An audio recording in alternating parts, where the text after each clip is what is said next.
Hello. I wanted to check something in my setup here really quick.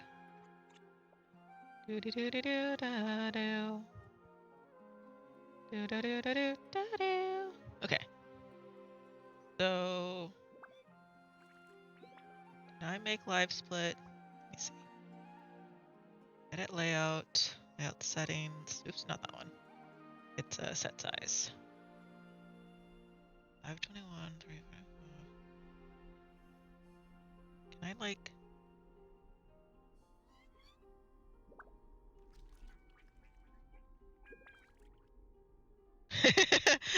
Don't mind me just like making it a little bit thinner. You can make an attractive and handy bookmark. Okay, and then edit layout. I don't need segment.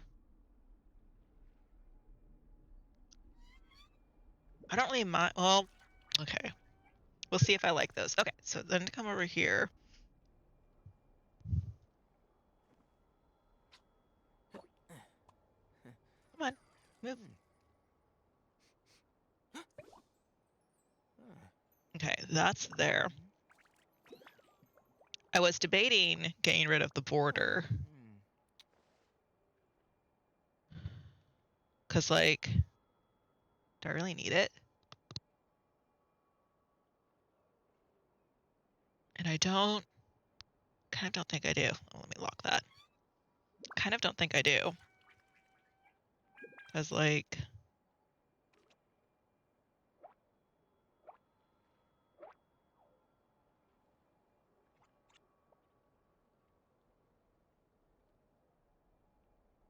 oh, I adjusted the microphone, by the way. So I went into Microsoft Windows microphone setting, and it was set to 75, and I bumped it to 100. So if I sound louder, that's why.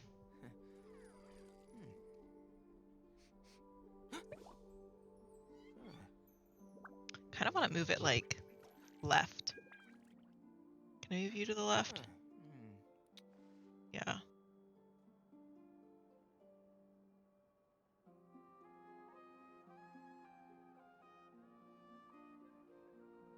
I like that a little bit better because now you can see a bit more.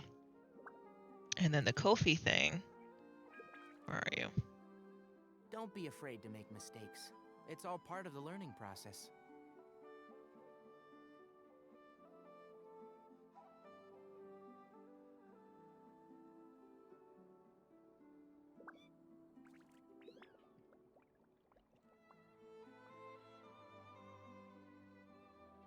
Oh, wait, hold on.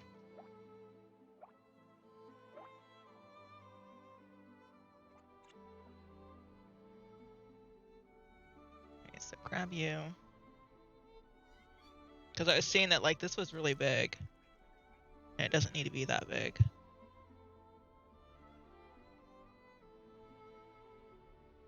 I was re-watching the stream back on Twitch, and that's why I saw some of this stuff. And I'm like, no, I can adjust this here and there, X and Y. Clock. There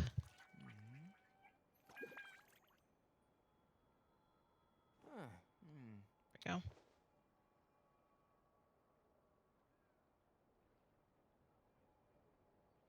Good morning, DJ.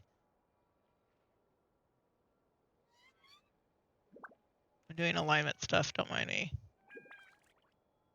Thank you for the streak. Good morning, Jericondra. I was going to do DQ11, but I think I need my brain to wake up a little bit still.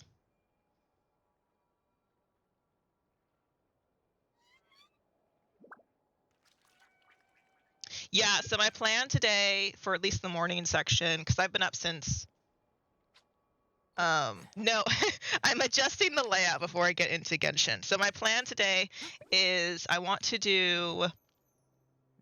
I'm at... What percent am I at? I think I'm at like 78%. I'm at 73%. So I'm at 73% for the map explorations. And then I just checked it. So I've got 73 here. This one is at 70, and then the upper one's at 80. So I need to do something on Lempo Island, and I need to see if there's any quests left for Hisi Island.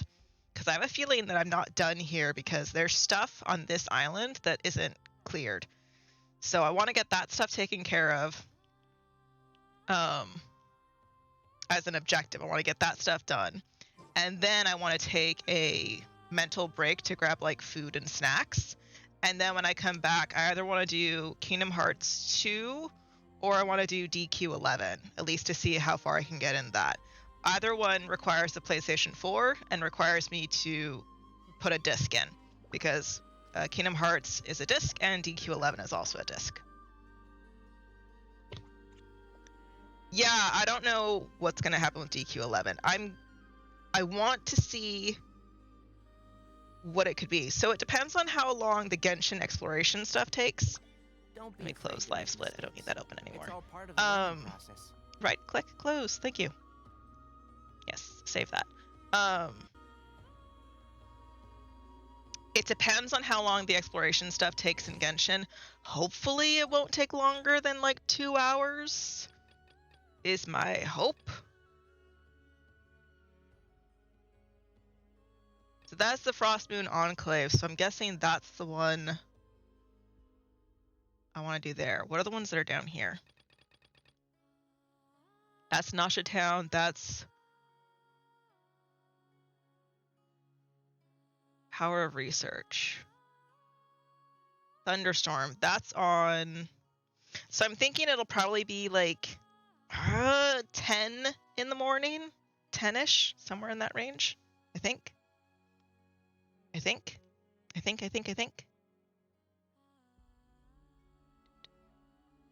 Oh my god, I forgot that okay, hold on. I don't want this one. I want this one. There we go. Yeah, I think it'll be about 10-ish. Northern Training Ground. Okay, so wait, I have 2 in Borrow Moss Barrens.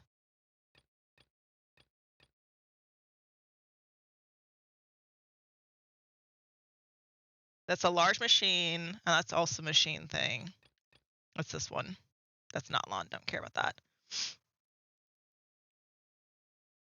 And that one is changing careers. Let's try...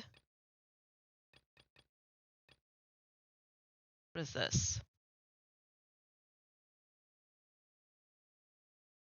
Lights a bonfire at Blue Amber Lake. The Tale-Telling Heart. It's Blue Amber Lake.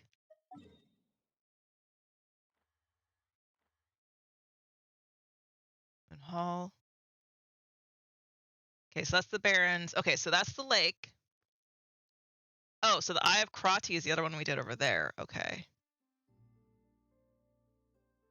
Interesting. That's called Star Stand Shoal. My brain always goes into like, that's super interesting whenever I see star on the map because Mondstadt star things. Okay, let's do quest, where are you? Let's do the Frostmoon Enclave one. The value of knowledge cannot simply be quantified in monetary terms. Let me switch party. I was doing some domains whenever I got on Genshin earlier today. I need my glasses.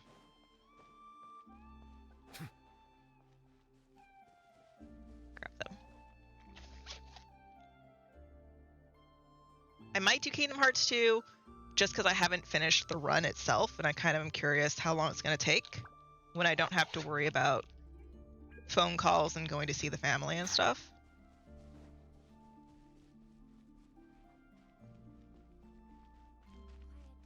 Find pretty stones. But I am curious about DQ11 because that's the moon. Because it's a turn-based instead of... Okay, how do I grab it?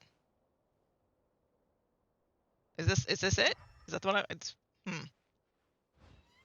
that whole thing is okay.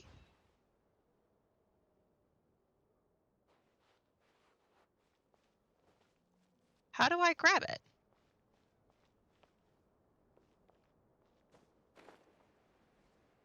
Oh, wait. Hello? Aha. Talk to Kasha. Where's Kasha?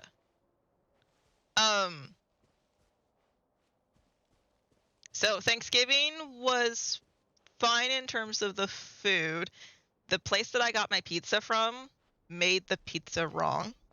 They forgot the basil leaves for the tomato basil pizza. Like how do you forget? It's in the name of the pizza. How do you forget basil leaves? Can't believe that. So my pizza was not as delicious as it could have been. It was good. It just wasn't as good as it could have been. Right? Yeah. I mean, and the leaves that they use are like, they're big, full basil leaves. They're like 2, 3, 4 inches big. They're massive. So they forgot the basil leaves. So it was fine. They had other leaves on there as like garnish, and then they overloaded it with cheese. So there was a lot of cheese on there, and then the black olives and why is Yanfei here? And then they had the black olives and the pineapple and stuff. So it was edible. It was fine. It's a tomato basil pizza without the basil. Where's my basil? Weird. So, but I do want to try DQ11. I was thinking about it this morning. Kingdom Hearts 2 is such different battle mechanics than Kingdom Hearts 1 that it felt relaxing to switch to that, even though it still is action based. But it reminded me how much I love Kingdom Hearts 2 combat. It is so much better. It still is clunky, but it doesn't feel as clunky because Sora is not designed to stand on the ground in that game. He's designed to be in the air. By the way, I did adjust the microphone in Microsoft to 100%, and I went from one setting to another setting in the Blue Voice Logitech window thing. So if I sound different compared to the other day, that's why. But I noticed I was sounding kind of muffled, and I didn't like that, so I adjusted it.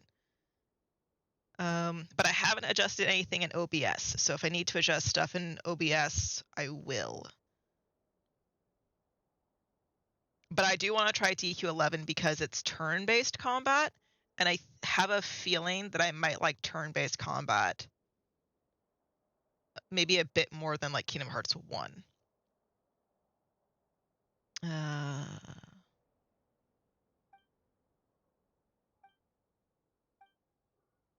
Oh, cool. She notices the stone is weird.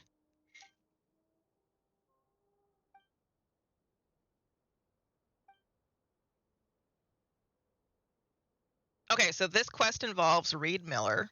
So Reed Miller is the dude that we've got the feather, the plume of death, and we have his goblet. I think he called it intoxication. Reed Miller encountered the Fey princess through the guidance of the moon goddess. Fey princess. Oh, okay, interesting.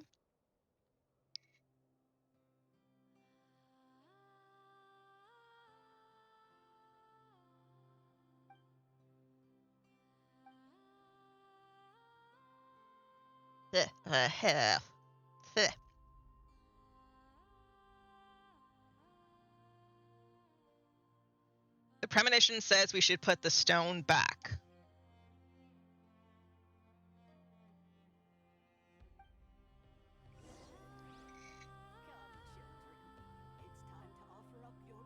I need to put the stone back?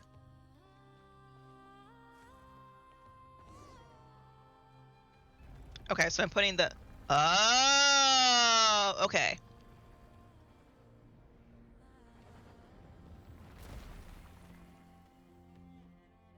Interesting.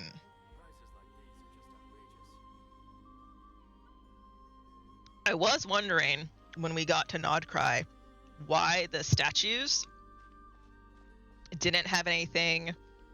So the statues in Nodcry are in perfect condition, as opposed to the ones in the other nations. They've been decayed. They've lost bits and bobs. Their rings, they don't look as pretty. They're not as polished.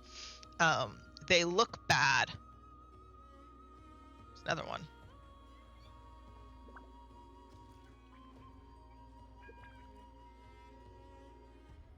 Why does it say there's a chest here?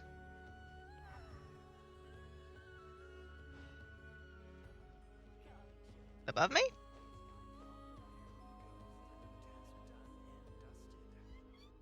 Where's this treasure chest?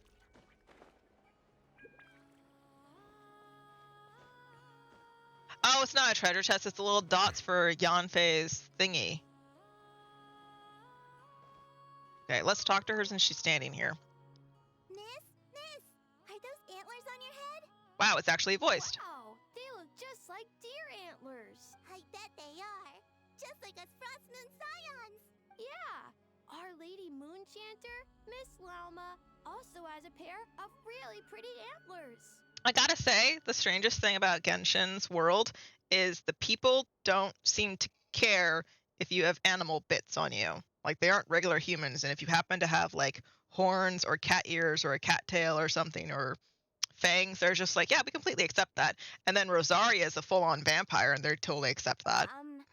I don't fully understand what's going on, but I'm quite sure my horns and hers aren't the same thing. I know! Miss Lauma's horns go up and yours go down.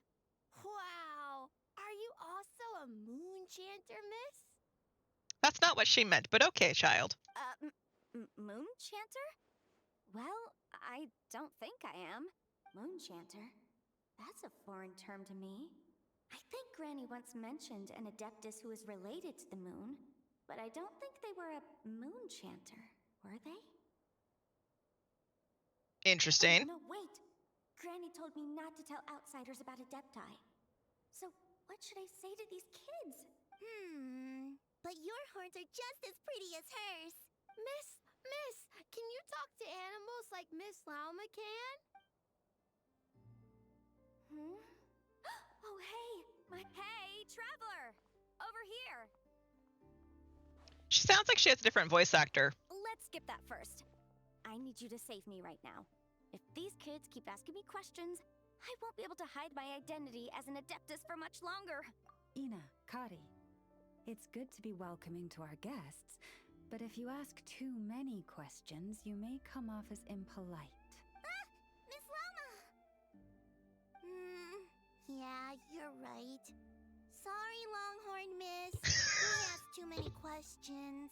Okay, that was interesting. This is a side little anecdote, and they were talking about how an Adeptus, which remember is one of the annoying words that English translates incorrectly, might be here. Interesting. Sorry.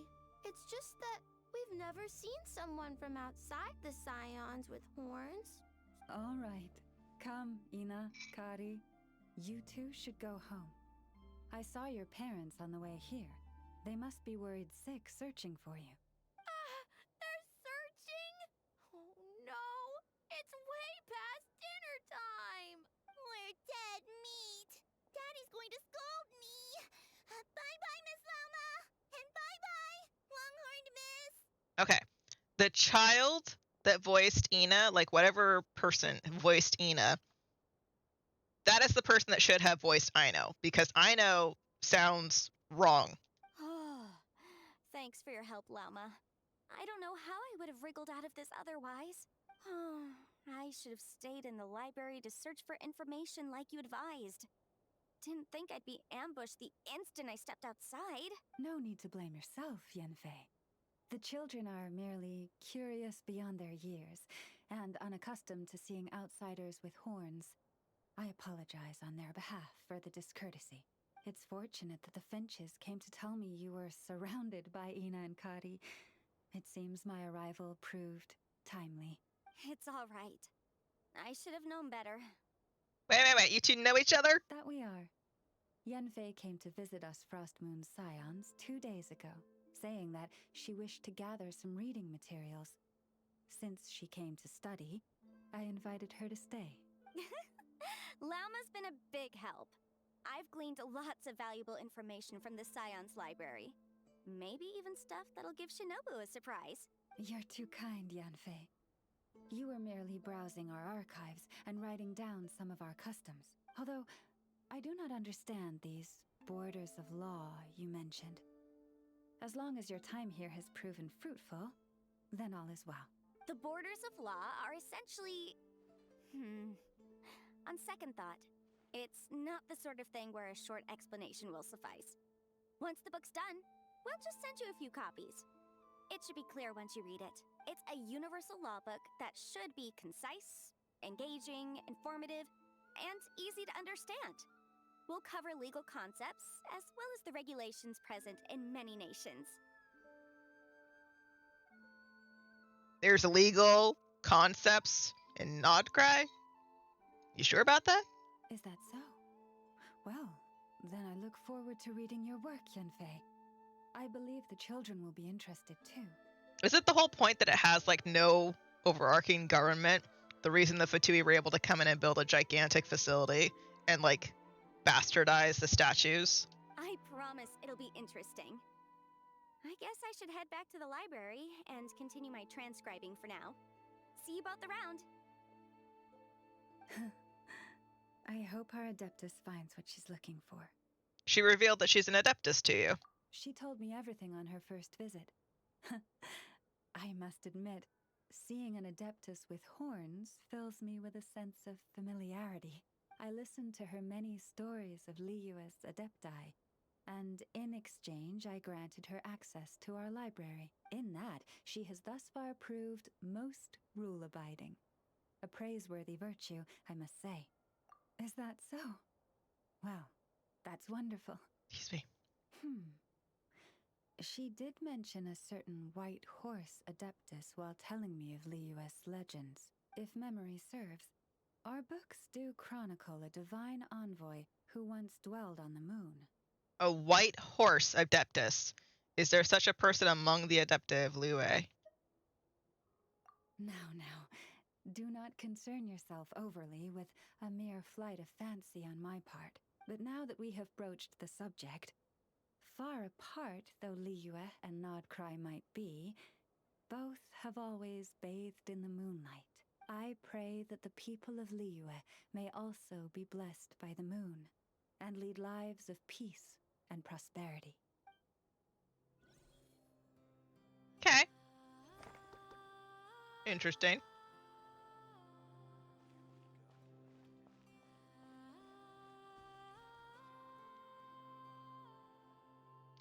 I was right. As soon as we put the two stones together, something really awesome happened. But now the stone we found is gone. I was only trying to find fragments so I could bribe Mai in the first place. Now that we've got this whole new story about a flying stone, the stone itself doesn't really matter anymore. Mai loves the telling stories, and I'm sure she'll be way more excited about this tale than just some old rocks. What if we get to meet Mai as this goes on? Here's the stone I found earlier. It's beautiful. I think you should have it.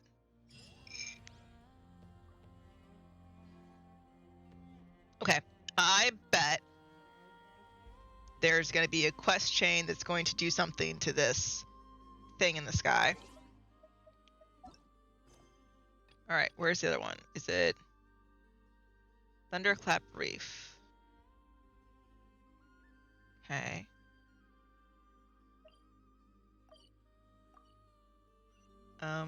What's the...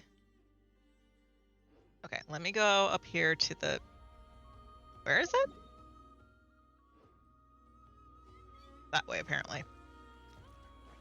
I have a feeling that all of the quests here are going to involve restoring that... Where is it? Oh my goodness. There it is. Restoring that stone in the sky. And I think it's going to do something. I don't know what, but I feel like it's going to do something. I also need to do Echoes of an Unfinished Past, so I don't know where that one is. Okay, let's try the Thunderclap one. I don't know if it's inside. I think it might be inside.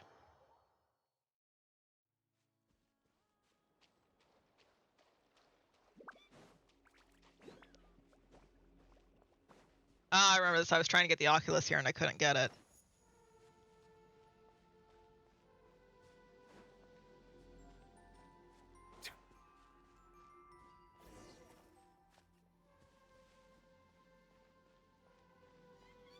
Kraka the 3rd or the 5th.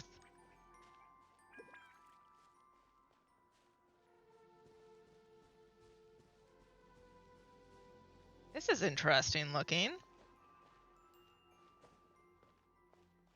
Huh.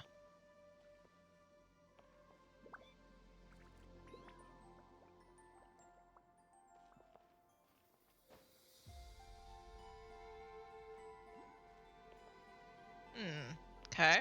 Oh. Oh, I remember this. I don't know what I'm doing here.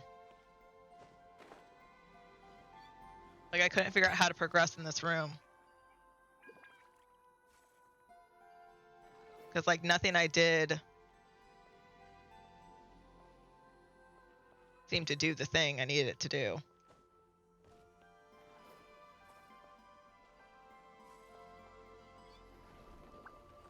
Oh, that's interesting.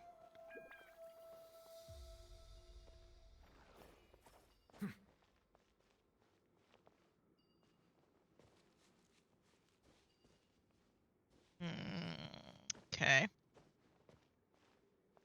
So, does that mean I'm supposed to be able to, like, raise a thing? Am I supposed to pull it this way? Hold on. So,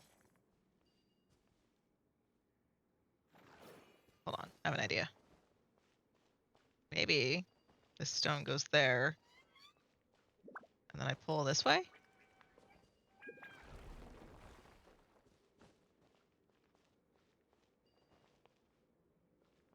Okay. Well, something happened.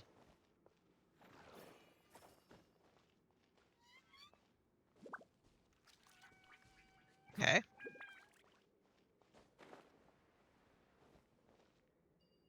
Okay. Interesting. So, put that one there, and then grab this one. Oh, no.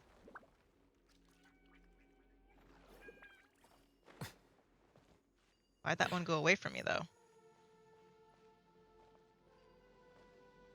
Hello?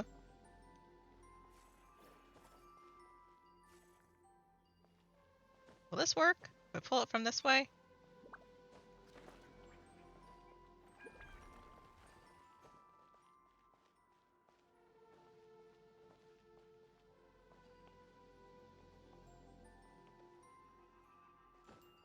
I don't know. I don't understand. Because, like, why can I move them, but then nothing seems to happen?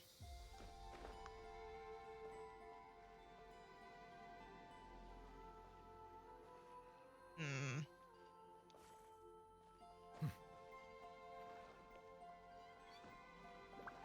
Oh, can I not move it now? Maybe the stone needs to be on a certain side.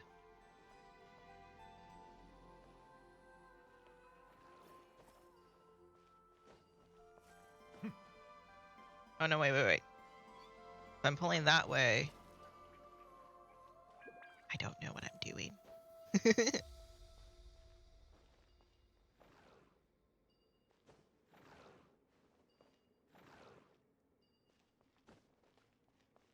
Can I not? I don't understand. What's this way? Water. Water goes down.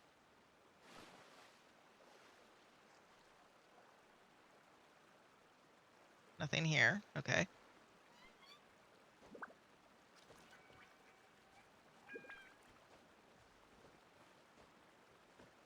I supposed to be going this way? I don't know.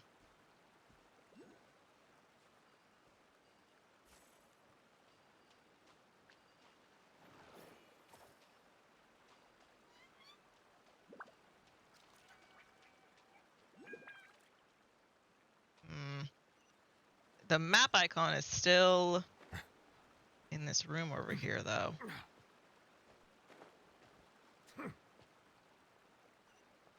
Throw the fragments at the stone.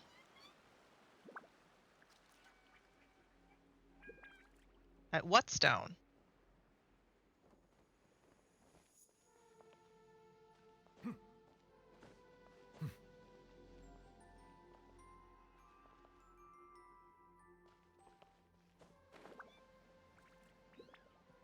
Did I go too far before the story wanted me to?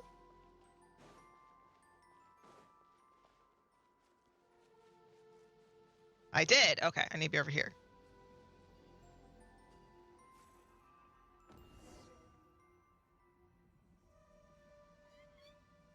Okay. Now enter the cave.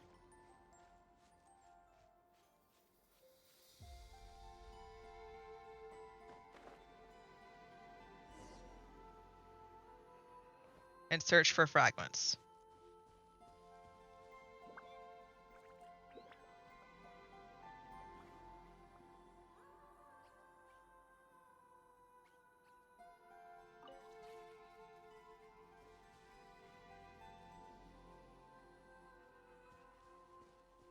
I was building a bridge for the robots, I bet. I was. Okay, I got it.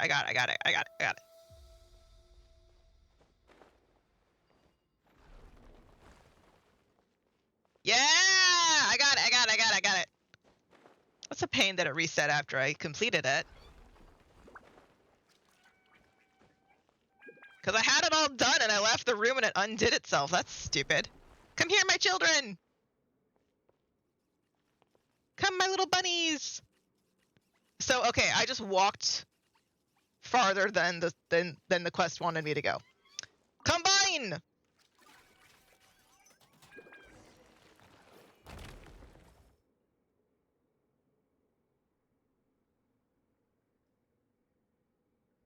Huh?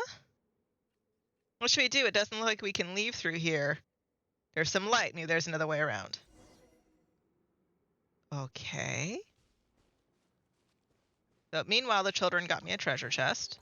Is it what you wish to find? Hopefully the excitement of opening a treasure chest has at least made it a worthwhile experience. Okay. Interesting. Throw the fragments at the stone. Oh, okay. I need to go this way now through here, right? Right. Oh, a cutscene happened.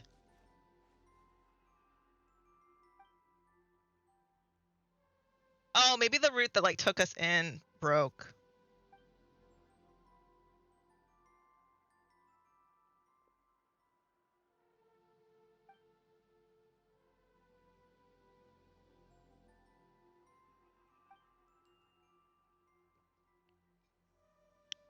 I do like how they've taken the chance to have some characters look unique. Like the girl that had pigtails looked unique, and this girl with her mask looks unique.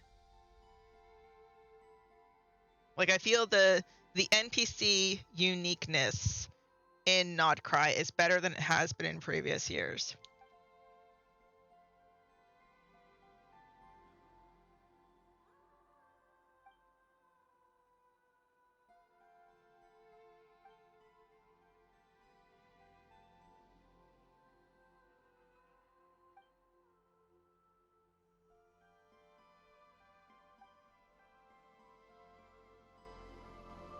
Turn the game volume up for you. This is very quiet ambient music. Let me know if that's too loud now.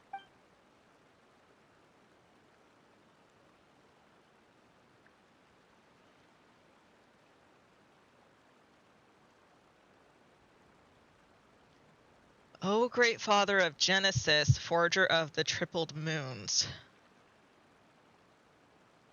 let your wrath right that askew throne, that the fair one may become thy... What comes next? I forgot the chant. Anyway, let's continue on with science.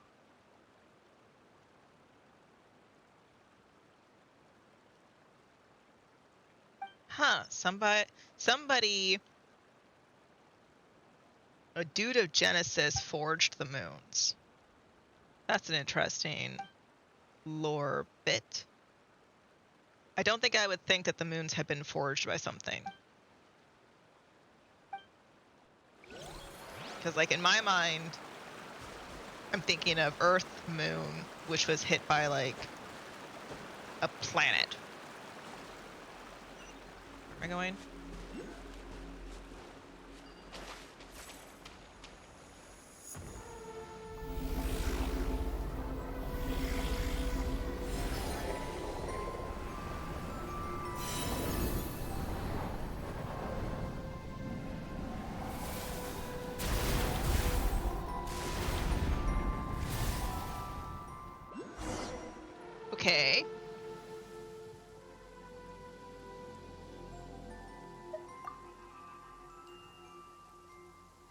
This is a minor technical issue. Nothing to worry about. We've successfully adjusted the Kuvaki from a chaotic state to a reversed chaotic state. Now we just need to nudge it back to normal. Okay, so we were highly negative. The negative charge was out of control. We've brought it back to the positive charge. Now the positive's out of control.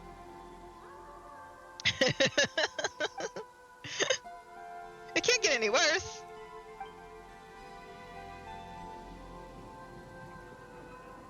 Gosh, what's that movie? So in Tarzan, Jane is going to say it can't get any worse than this. Thunderclap and it starts pouring on her. But there's another one, I feel like it was Cusco, where it's like, well, think of it this way, things can't get any worse. And it's El Dorado. And he's like, excuse me, were you about to say worse? No, I wasn't going to say worse. You were going to say worse, weren't you? No, of course I wasn't.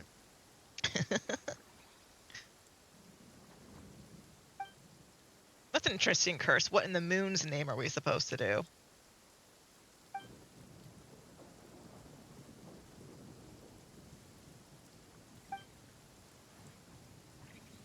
Kraka III's reading suggests some sort of faint Kuvaki traces nearby, almost identical to the other fragments. So the third should be able to restore it. Okay. Interesting.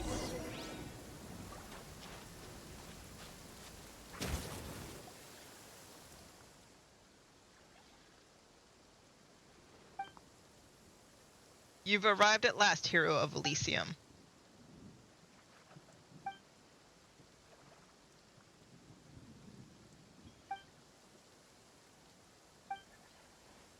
I am the dawn's first breath upon the world's weary brow. The final draught of nectar drawn from a bitter well.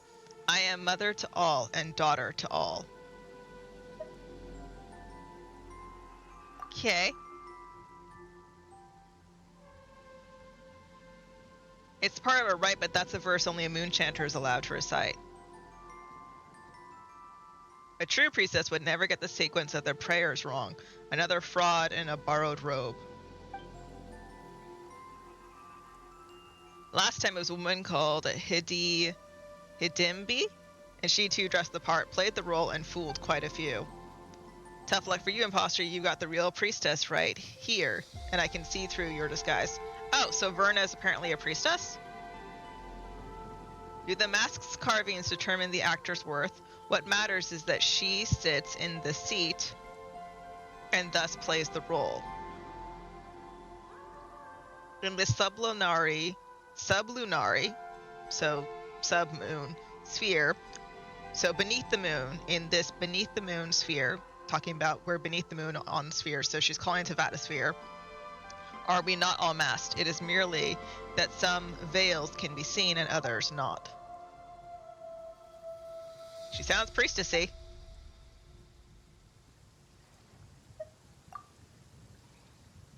I'm not the imposter, she is. Sure. According to my calculations, you're the one who hid the fragment we came to find. Is that right?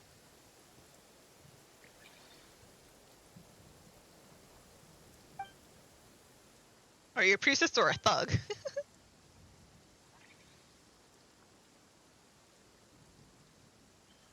What? You want me to bow, kiss the forehead of this scammer, and sing her a dainty hymn while we're at it? Now's not the time for etiquette. Your desires unfurl before me like threads, and I have traced their destined weave.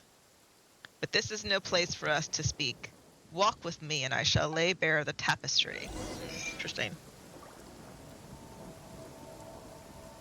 Okay.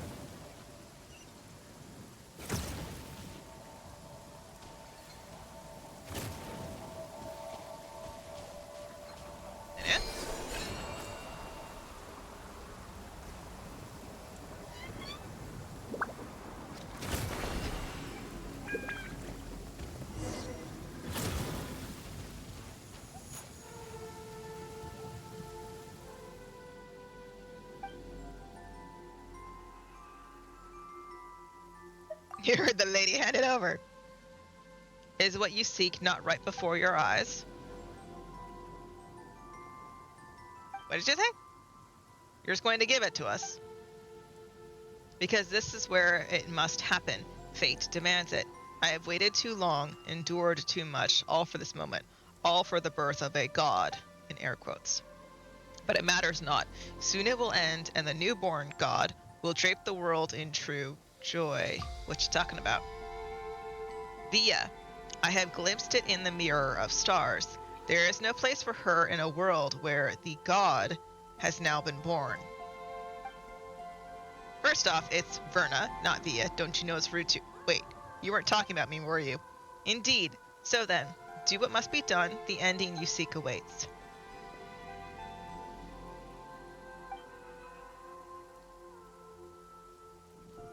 Blah, blah, blah, blah, blah, blah, blah. Once all comes to an end, we will meet again.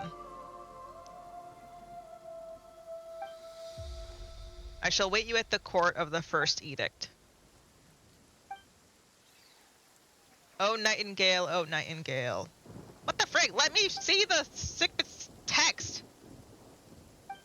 I hate that. Why show like some pretty poetry and then make it so I can't even read it? The mighty be humble. When would they do that?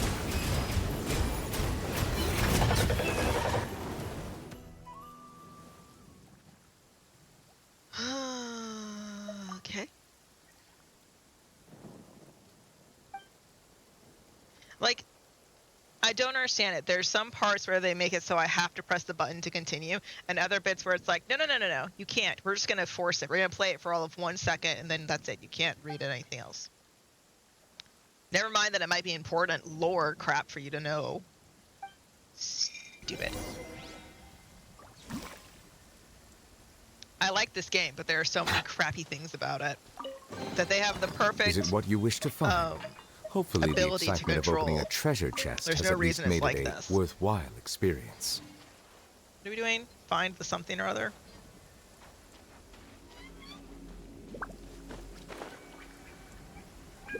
Can't go in the ball, can I? No.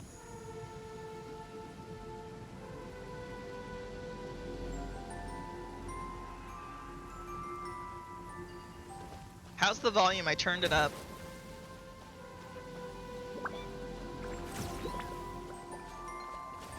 Hello. Bow your head.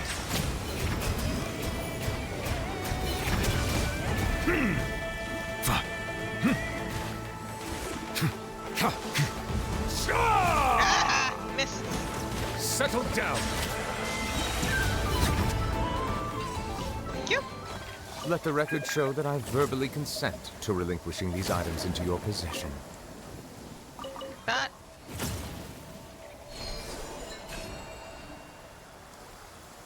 Oh God, motion sickness.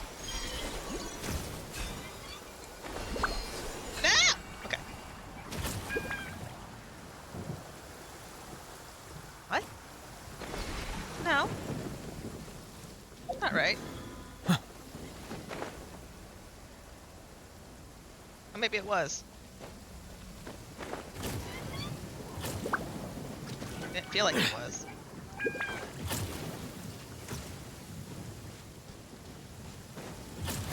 Silence. Strike a pose! Wind strike. Be silent. You hold still. Abandoned property belongs to whoever finds it first. So, it's legally yours now. What am I looking for? Oh, there it is. I see it above me. The wind knows me. I get it. I'm supposed to jump. Got it. Aha! Okay. So now there's one over there.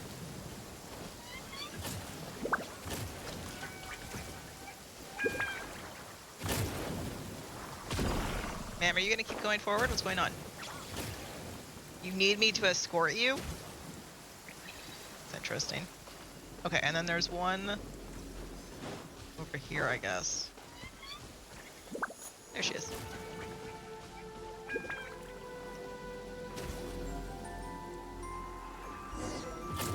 I don't like how they show important characters, but they're generic. Yeah, my biggest offending one that I dislike is Jet, because Jet is just an enemy thing, but she's actually really important. Now what?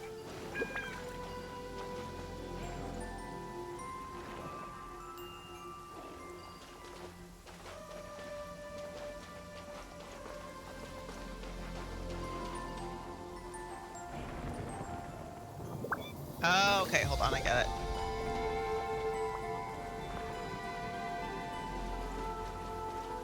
Wait. Okay, I have to move that back. And then that goes this way.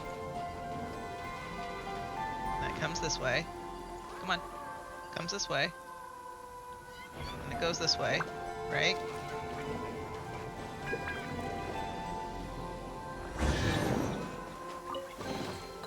Brings a smile to my face. Other fragments at the stone. What fragments? Oh, these. There's one. Hold still. And two. Let me know if it's too loud. I thought they were gonna go up there.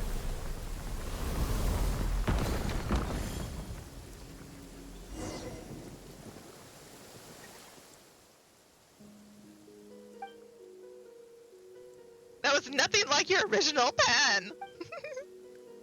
I'll take that as a compliment.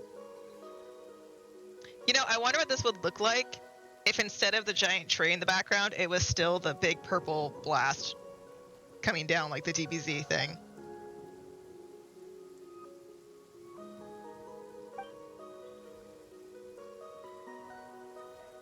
I should come clean. This island is, in a way, considered forbidden place to Frost Moon Scions, and I may have committed an even greater sin. In our territories, that's not so uncommon. What truly holds people back isn't the walls they see, but the ones they've built within their hearts. Since when did you get so philosophical? Don't dodge the question. Seriously though, I wanted to try solving the problem using robots. You probably know this already, but most of us Frost Moon Scions aren't exactly big fans of technology. I thought if my plan went well this time, maybe I could finally convince those blockheaded, those very steady, if rather conservative, higher-ups to reconsider their stance. I can say that, can't I? Technically, the robots were part of the operation, and since we succeeded, they clearly played their part in the success, right? Yes? Maybe I'll gloss over the part when I explain it later. Anyway. If not this time, there's always next time. I'll keep pushing forward, and one day, these little fellows will make a big difference. I believe they will. Okay, so about the future, what about the rocks that flew off in the direction? They did, and if we go that way, we'll end up at the court of the first edict. That's what the lady said to talk about. The one who's more priestessy than you. You're breaking my heart, Paimon. Even now you think that suspicious lady's priestess act is more convincing than I am. Anyway, I'm sure she was just bluffing, because, well, the court of the first edict was sealed off 500... Ooh. The court of the first edict was sealed off 500 years ago. What happened 500 years ago? The cataclysm with Conria. That place used to be one of our sacred sites. 500 years ago, Lady Ayla, the moon chanter who witnessed the birth of the Moon Maiden, personally sealed it shut. Forgets that some outsider con artist, even after generations of moon chanters, no one has ever broken the seal Lady Ayla placed. It's not for a lack of trying either, just that no one's ever succeeded. But that leaves us no clues at all. How are we supposed to track her down now? I've already come up with another brilliant plan, although it might just need a tiny bit of prep. Just a little. Probably. Okay, I'll go clean up the robots first. Thanks for all the help. O fair frost moon, weave for me a gentle hymn, and bless the nightingale-hearted wayfarers. For ye have stolen the fell curse of the north wind, and the silver spire that sought to pierce the firmament shall no longer.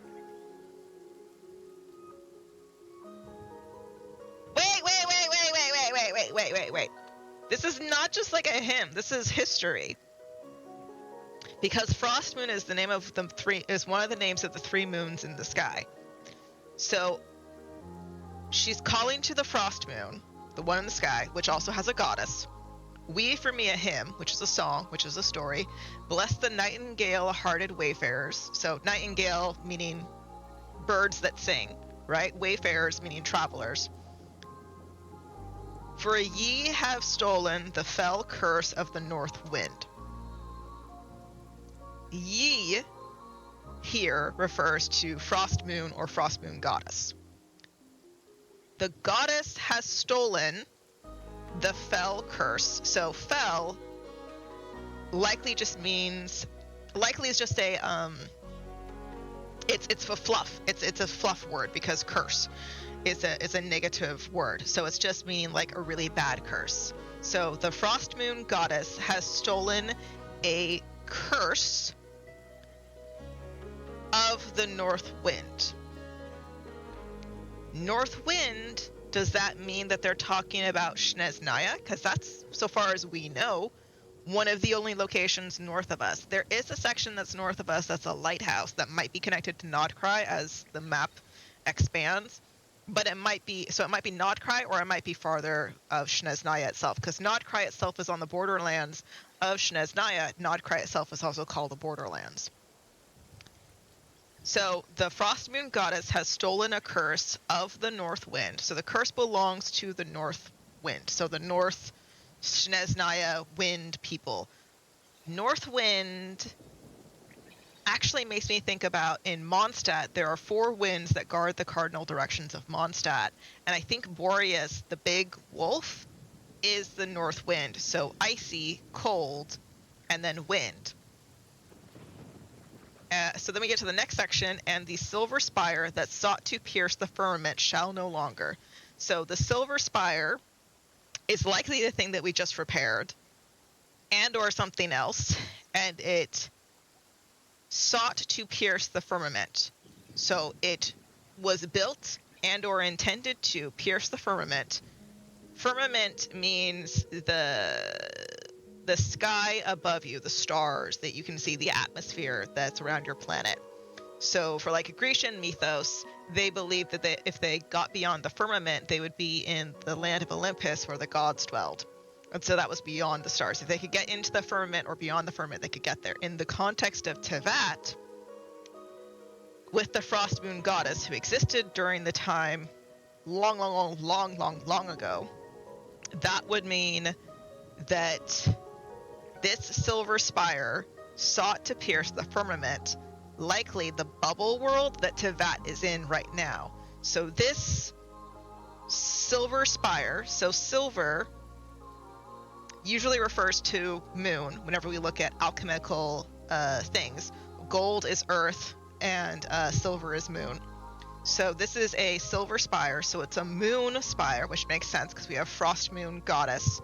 So the Frost Moon goddess created a silver spire to break through the false sky of Tevat. So that's what that paragraph is saying. However, it sounds like as the sentence ends, it's not going to work. For ye have stolen the fell curse of the north wind. So the Frost Moon goddess, maybe she was cursed. Maybe because she interacted with the other gods in some regard. We know that the goddesses, the moon goddesses, did not have a happy story between the 3 of them. So maybe she ended up being cursed. And in her attempt of like maybe being trapped, because I think if I remember correctly, the goddesses were like Seelies. So the nation of the Seelies is all across Tevat. And so they're trapped on Tevat instead of in the firmament, in the sky. And they know the sky is fake, so they're trying to break the false sky to get to their real moons. Because the moon that we see in our sky is fake. And so the real Frost Moon, according to, what's her face? The moon goddess girl that we talked to in the story here, has said that she can feel the real moon's power beyond the false sky. and it's far away, but she can feel that it's there. And Alauma says the same thing, that the moon in the sky is fake, and she can feel the real moon's power beyond that. So that's what this is saying, and that the silver spire, the moon spire, sought to pierce the firmament, shall no longer succeed, perhaps because of the curse. Shall no longer. Well, I never did memorize Lady Isla's prayers properly. Anyway, thank you, and maybe we meet again. That's a lot of lore in a single sentence. That's a lot of lore in a single sentence. Interesting. Okay, we have an Oculus over this way.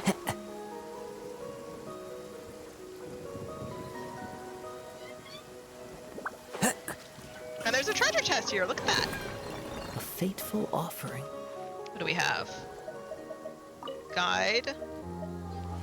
Is that it? Yeah. Interesting. Okay. Oh my god, they're so... Okay, I did not expect that. Look at my mini-map. It has like 8 treasure chests on it. I expected just one to appear, because that's the way it used to operate. It just makes one appear, not like all of them. Okay. Time to go. Oh, hello. Hey. Never. No! Again. You bastards! I was trying to do my elemental burst. Rude. Let the record show that I verbally consent to relinquishing these items into your possession. Please heal me. Friggin' rude. So... Okay, right there, that land is the volcano of Natlan. Right here. That's this. That's the big volcano of Natlan. And then there...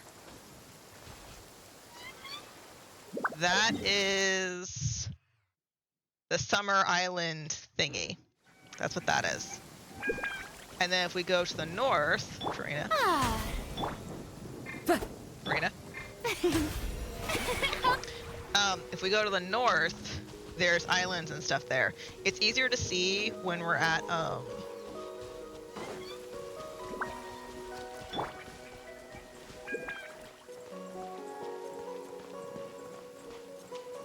Flynn's is Lighthouse Island. There's like a lighthouse or something to the north. Where is this?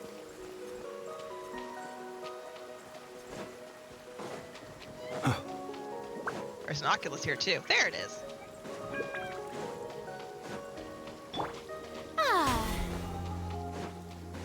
Okay, revenge. One with nature. Okay, that looked like battle. The frig? It's really loud. Is it what you wish to Down, down. find? Hopefully the excitement of opening a treasure chest has at least made it a worthwhile experience. Yay. Now how am I supposed to get to that?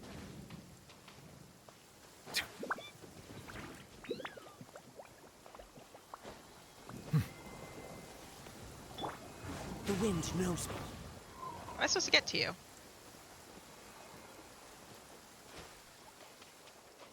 I don't know how those work.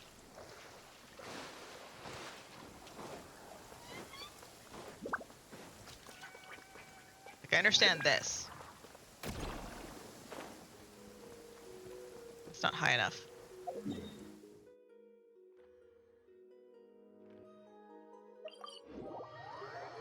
I'm just gonna fly down from above. It's gonna be easier.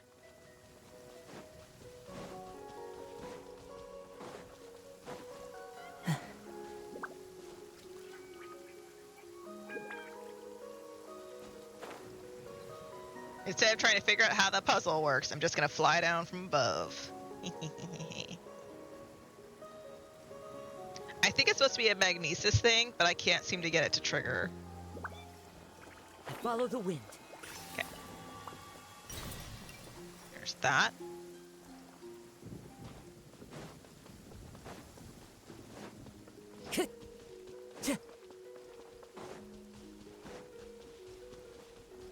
Okay, wait for my stamina.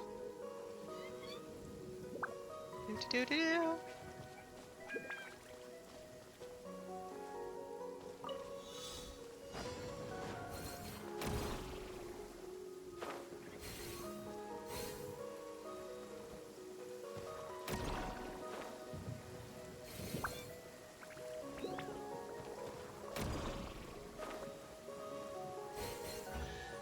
Okay, and then there's that one. Thank you. Who says there aren't benefits Grab the to a life teachings. I of don't need wandering? anything else from that pile. Okay, and that looks like there's Time a to treasure go. chest back in the cave still. Like where that is.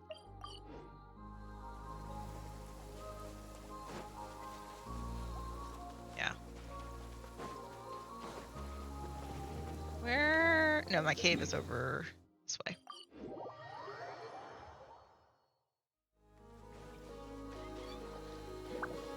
I was just, Great Aurora was streaming Kirby 64 the other day, and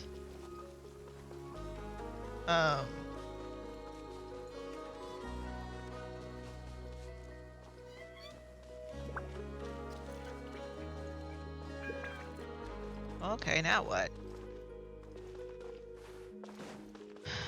Okay. And in streaming it, there's a section where Kirby turns into a refrigerator, which is absolutely adorable.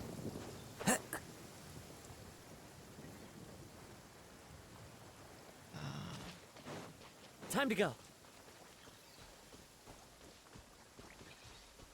And one of the things that Kirby, when he opens his refrigerator door, he spits out food, including like cake and stuff. I follow the wind. Is it? What? Where is it? I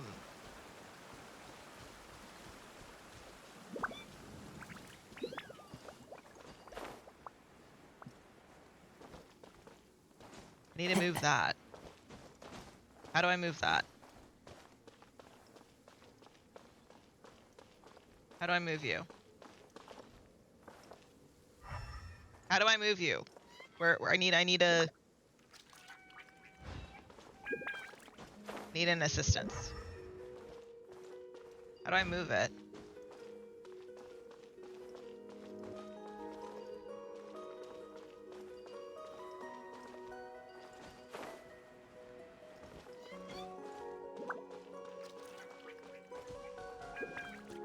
You guys able to come and help me? How do I move that? I follow the wind. Am I not able to do it anymore? Because that's stupid. There must be a way to get a charge to fire at that. I was just thinking, why is my room hot? And it's because I cranked my heater all the way up. So I see where it is. I don't know how to get to it. And there's the cave-in.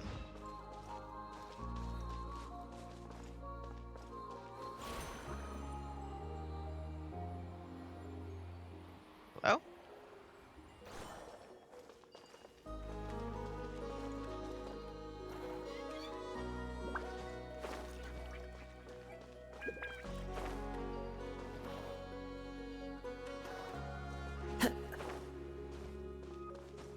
How do I get it to open?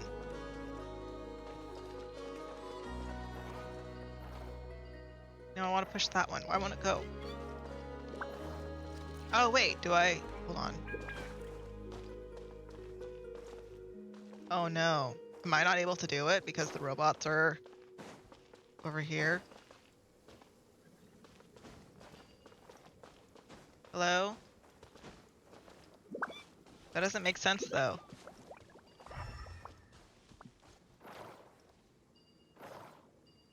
Unless I do like that. Is that... Hello?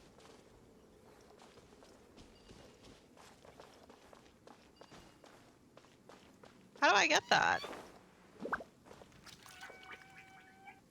I see where it is and I don't know how to get it.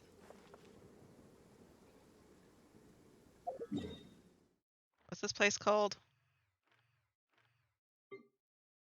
EC Island.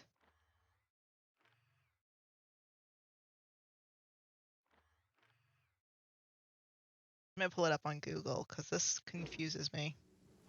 I see it and I don't know. I don't have a thing to fire at it to do the thing. I don't have a magnesis thing.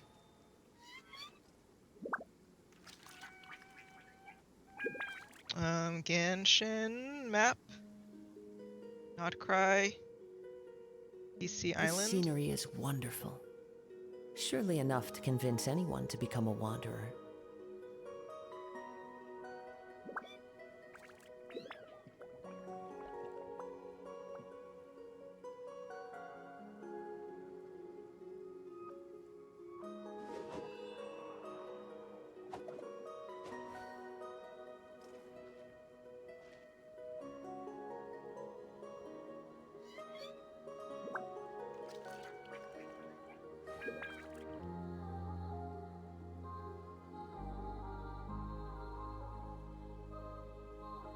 Is it?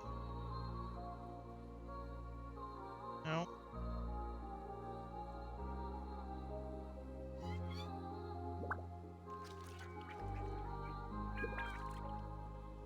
Wherever in this That's world weird. I select roam, all the treasure chests to I carry appear and it's not memories of my appearing. home. This blade. Shit. Hit It is refresh. the last link I have to the land of my birth.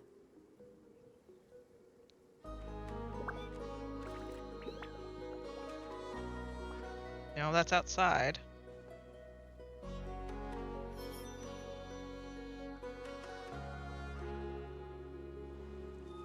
Underground map.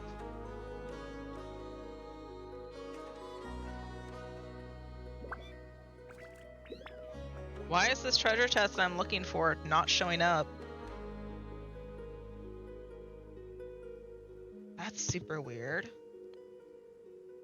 This scenery is wonderful. Surely enough to convince anyone to become a wanderer.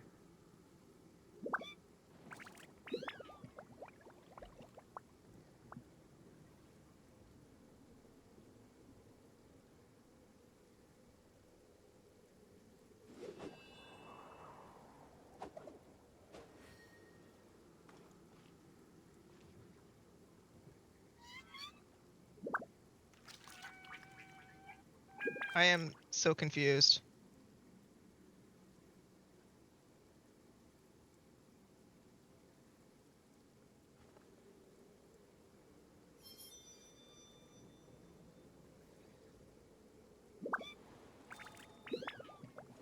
That's really weird. It's not showing up on the map. Game 8, Hisi Island chests.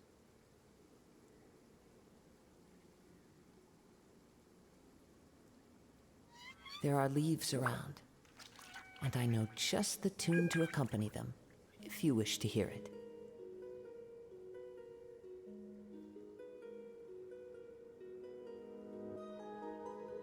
Nope, I don't need that. I did that already.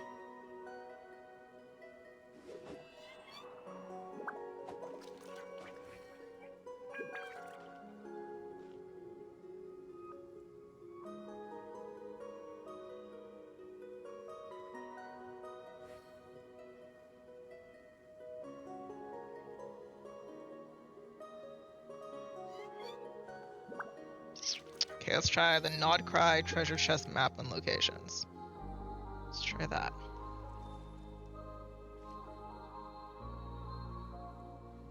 Nod Cry Underground. What? It's also not listed as the underground for game 8 either. Then where is it? It says it's right there. It literally says it's right here. I can see it. Why is it not showing up that I can figure out how to get to it?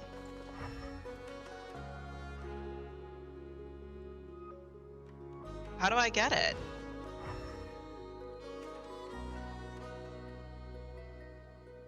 I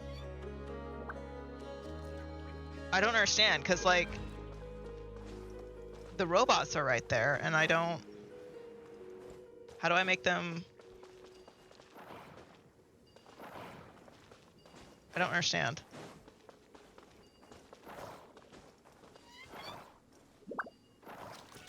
I actually don't understand. How am I supposed to move them?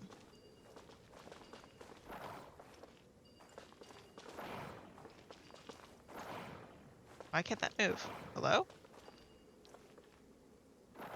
Why won't that move? Okay, let me teleport away and then I'll come back. Because, like... something weird is going on. Don't know why it's not working. Taking a stroll in the middle of a downpour certainly rouses the spirit. But it's best to dry your clothes as soon as possible after the rain. Settle.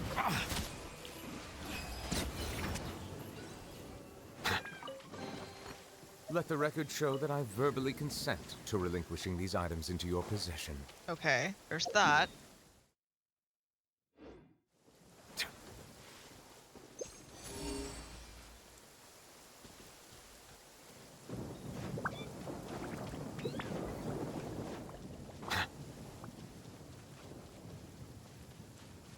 Hello.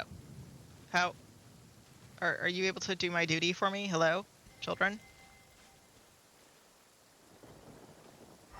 Am I able to fix the cave-in? Oh, wait. No.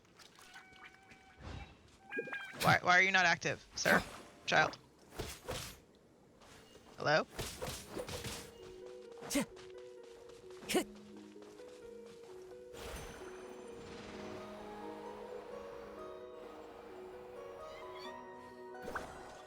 I don't understand. I'm so confused.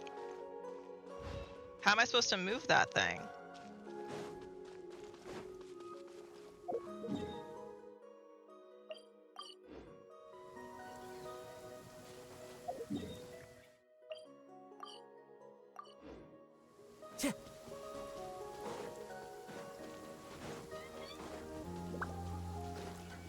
Like, I see what I'm supposed to do, but it's not letting me do that. Where's the cave entrance? There it is. Do I go around from, like, the left side? No.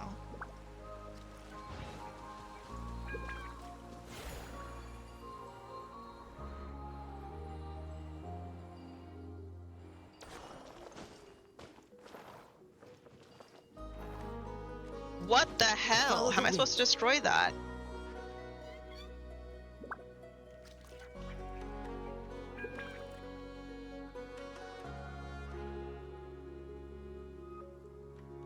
Under blue pillar.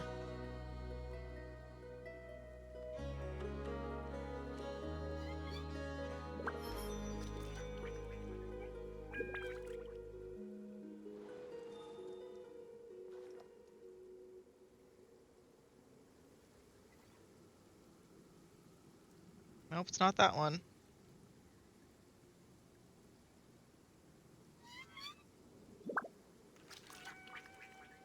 Okay, the person's asking about the exact one I'm looking at.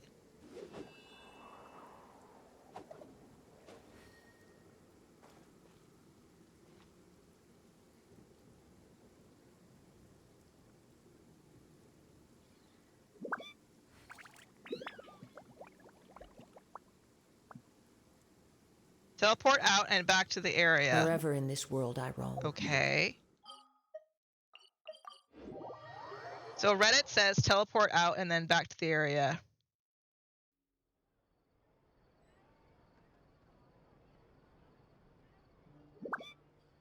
It says that you can also walk under it if you're short. To get to it. Taking a stroll in the middle of a downpour certainly I don't want to have to be a rouses the short spirit. character though, that's stupid. But it's best to dry your clothes I want as to do soon as it possible after the the rain intended stops. way. Because otherwise I'll be bothered by that.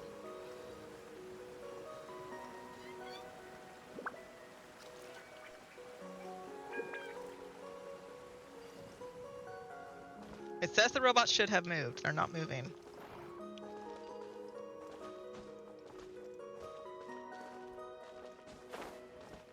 What? Okay, well...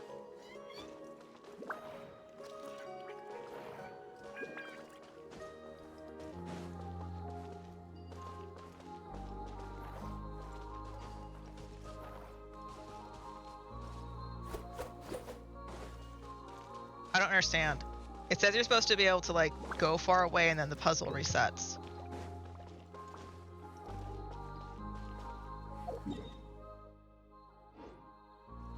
I don't understand. Okay, I'm gonna... This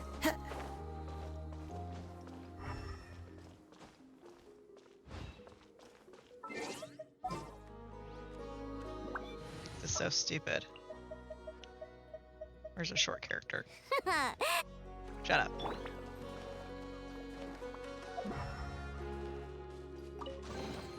There. Potential treasure? All right, curiosity. That is so dumb that if you are a short character, you can just run underneath it and not even solve it. That's so stupid.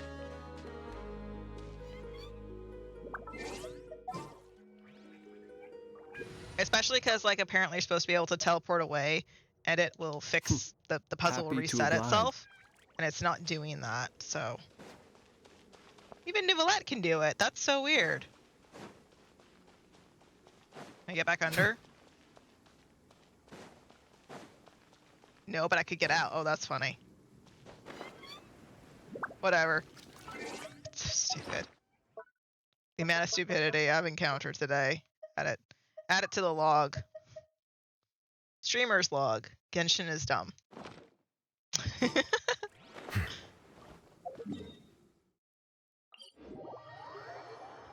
It's basically what it feels like. Streamer's log. Genshin's dumb.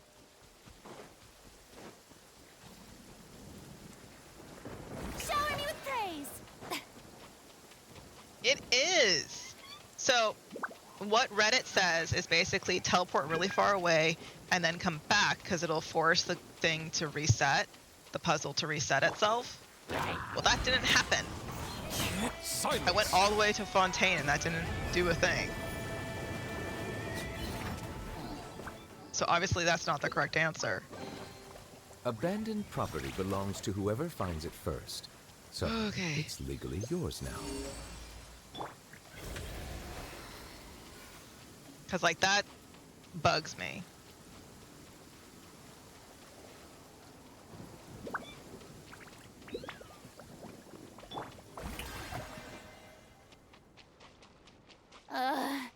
The sun feels almost as hot as those studio lights I'm in front of all the time. Good thing there can only be one sun. Okay. Into the wind. Beware the creatures of the night. You'll sorely regret that. Bye.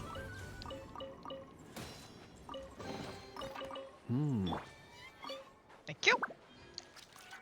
Okay. Take that and I'll take that. The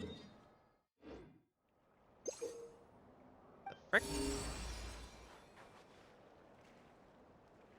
Huh? Bird! Oh, there's an Oculus over here. I wasn't even trying to hide. Come on, come on. And then there's one over here, apparently.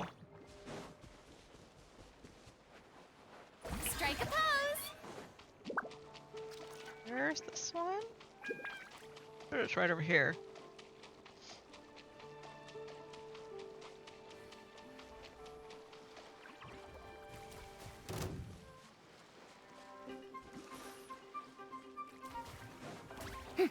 Time to go. Bow your head. Okay.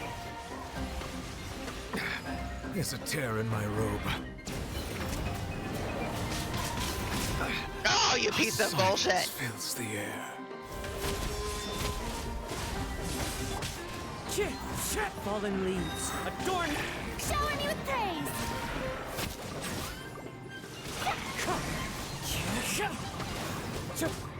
The frick? Let me go to Flynn's! This thing killed Flynn. Oh, that's gross. Ugh!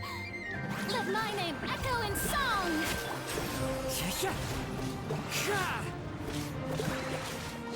Stupid squid. I don't even want to deal with you. You're just in the way. The treasure chest. There, go away. Okay. Now, how do I get you?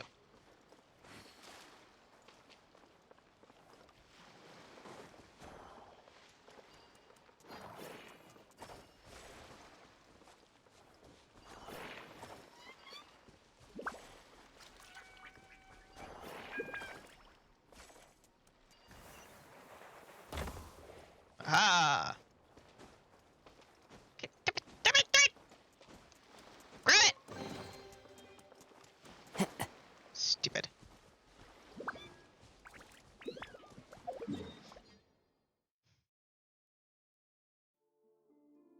Okay, let's go revive, because that's important. Revive my children.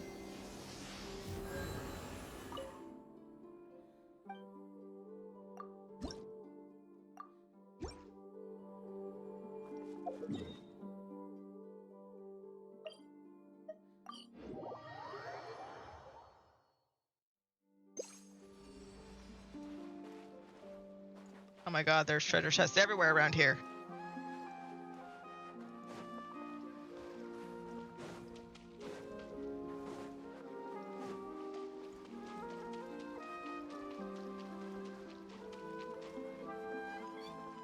Am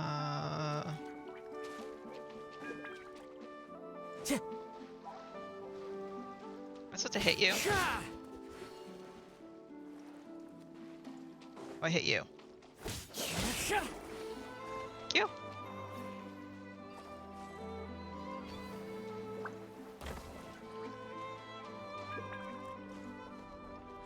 Interesting.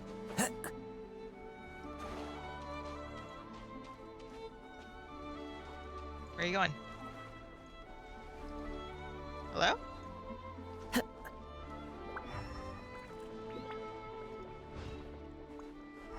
Oh, I have to do more than one. Time to go.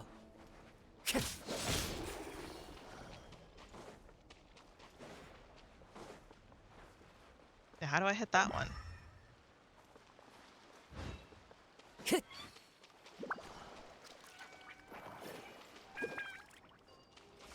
that it?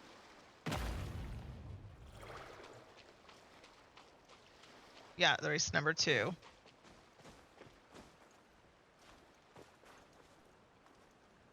Oh, okay. They brought the tree thingy to life. Interesting.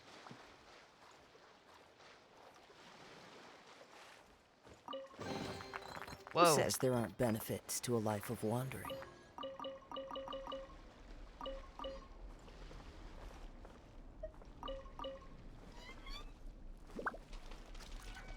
Okay, there's that. Then there's one back this way.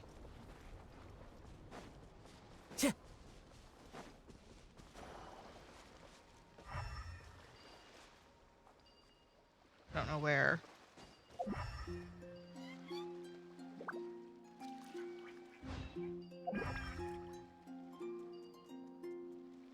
Oh, up there. Okay.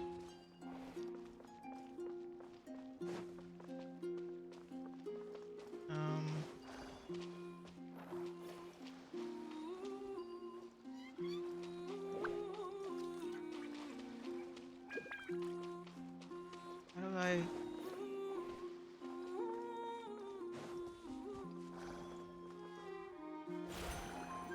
Nope. Nope. That's not it.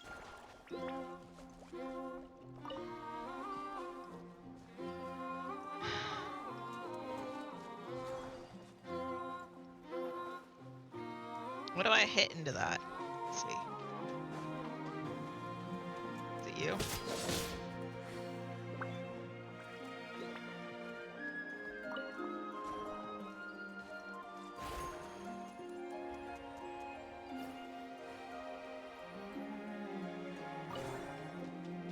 Man, remember how there used to be treasure chests that you had to dig? And if you weren't standing in the exact perfect spot on the sand, you didn't know that it was a dig spot?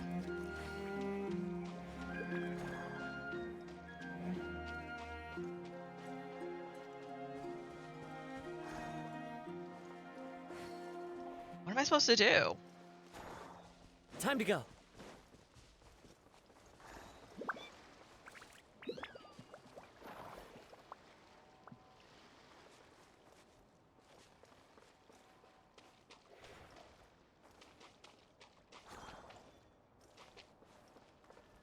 Where'd the pebble go?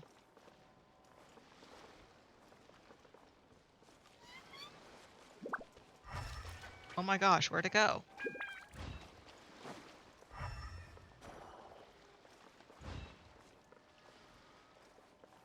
This game.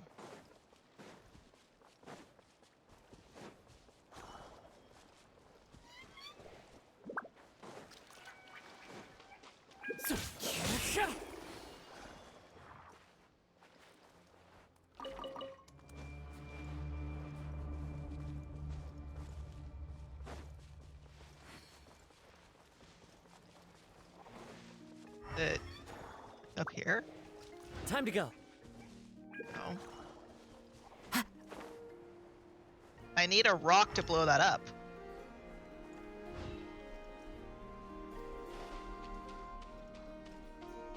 Alright, can you like say go sleep?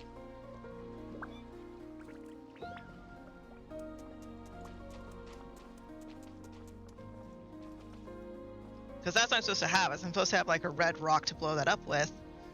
But I don't see any. Why are you not saying? Because like this doesn't do it.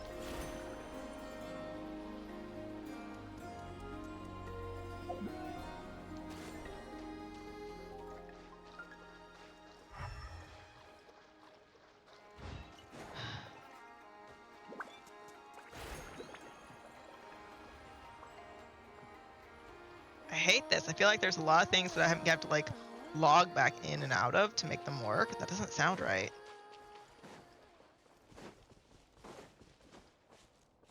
But like if the puzzle's not working, you know? The wind knows me.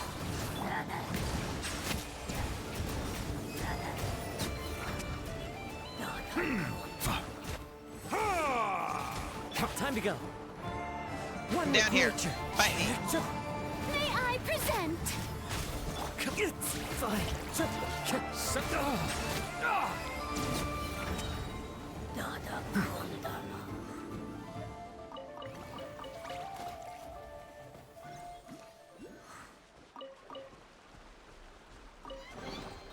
Abandoned property belongs to whoever finds it first. So, it's legally yours now.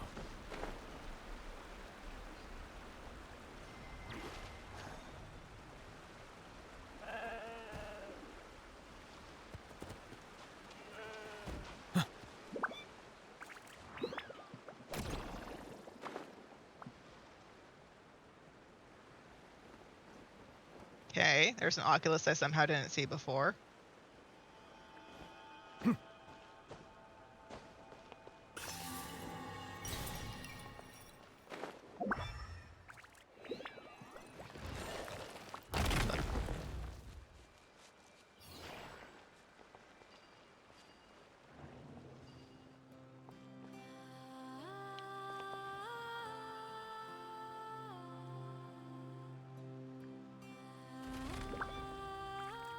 Okay.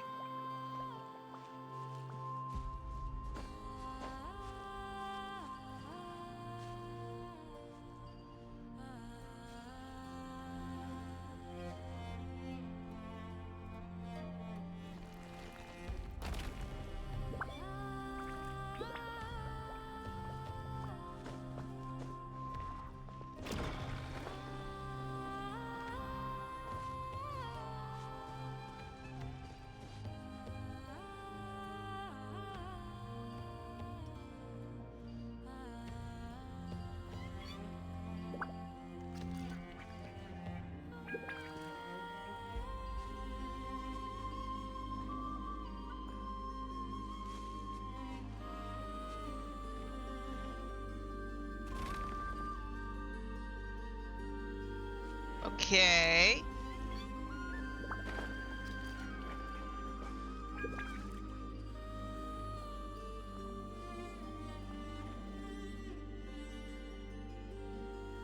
They made a moon. That's cute. Let the record show that I verbally consent to relinquishing these items into your possession.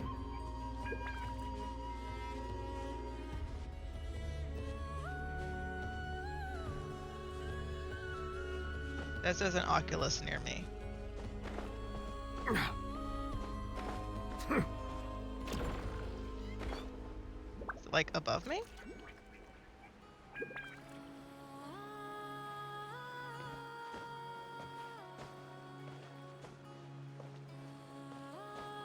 Aha, I see it.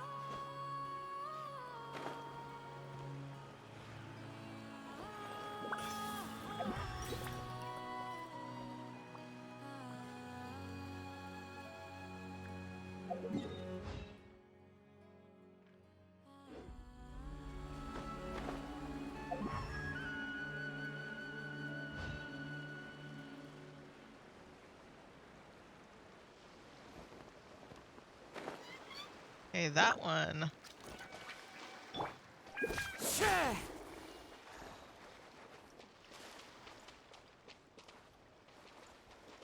Why is it not giving me the negative element? Oh wait, hold on.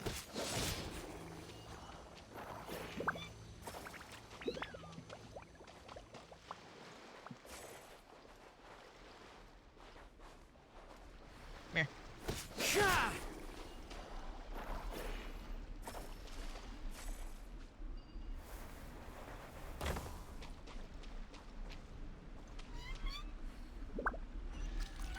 Okay. A fateful offering.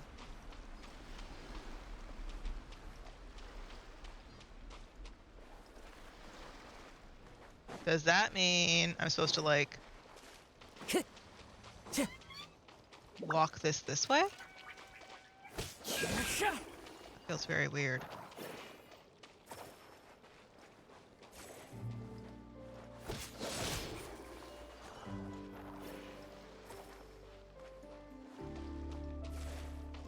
Cause then like I run out of snails.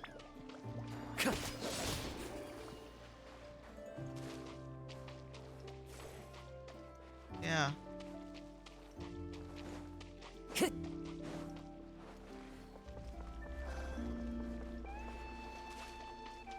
How am I supposed to do that? Is that the road that I'm supposed to pull over here? Doesn't feel right.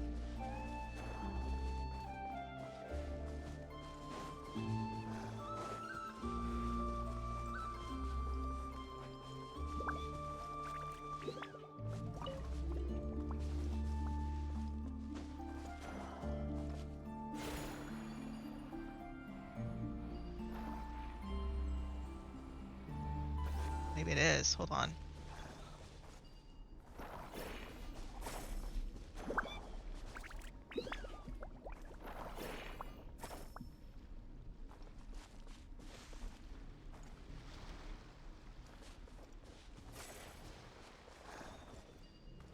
This is so dumb. I don't even feel like this is the intended way. Why did that not blow it up? What's supposed to blow it up then?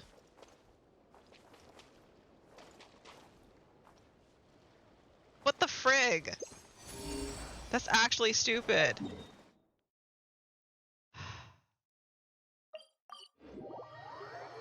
I don't get it.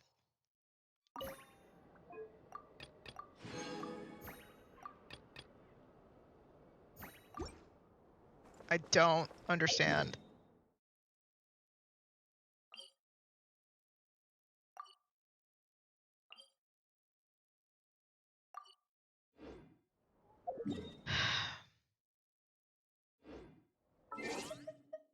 What's my percentage at?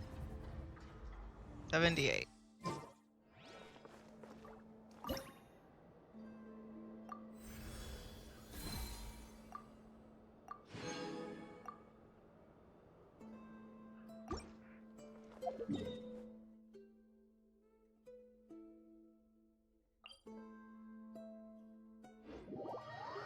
I actually don't understand. I don't know what's supposed to blow that thing up.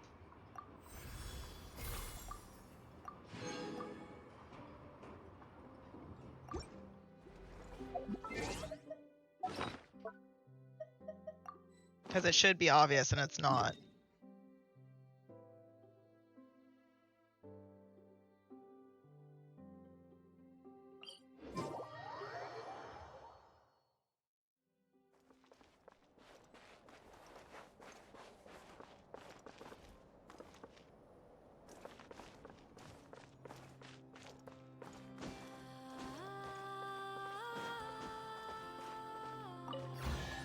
What? A fateful offering. That was weird. I just pressed something and it said a line. Okay.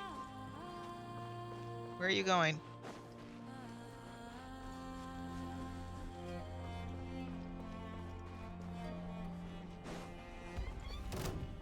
Okay.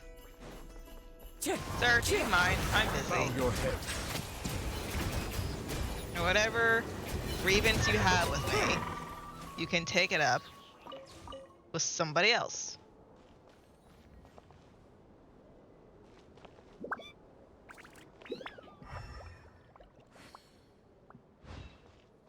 Okay.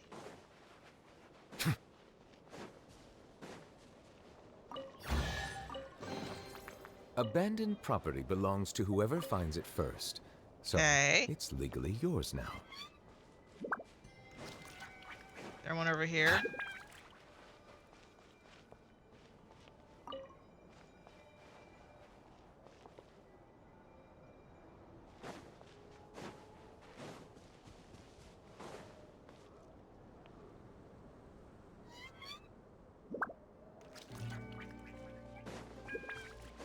Okay.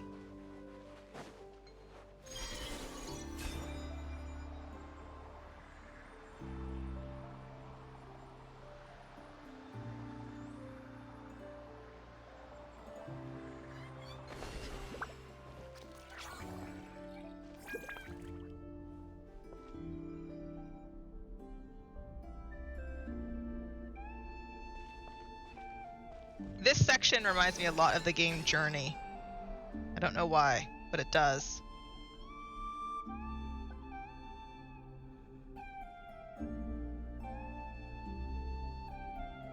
I didn't have to climb up there. I climbed up there.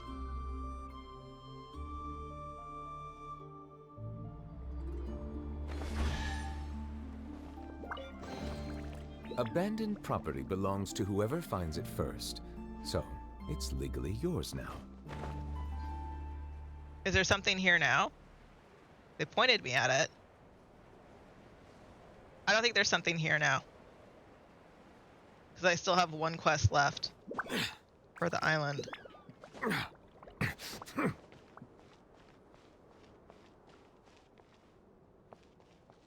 Yeah, because I climbed up there. I climbed up to that mountaintop all by myself and I was like, what the heck? There's nothing here.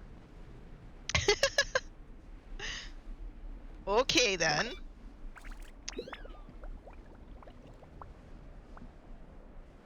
Okay. Where's that treasure chest at? It is that way. Nicolette, please turn around. Thank you. Anything beneath it? No. I don't understand what I'm supposed to do. Also, that was really weird because those fairies weren't on the map of, like, gonna give you treasure chests. What are you doing here, sir? This looks weird. That looks suspicious, doesn't it? Systematic circles like that. That looks weirdly suspicious. Oh. A slime and his hilly. No, I don't. No, I was leaving you alone.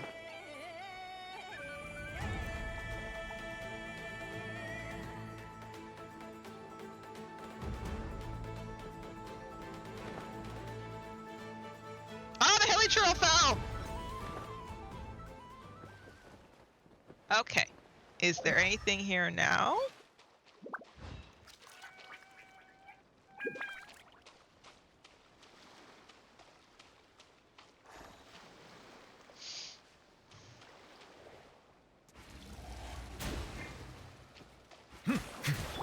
Am I supposed to like yeet a crab into it? Because that just feels cruel.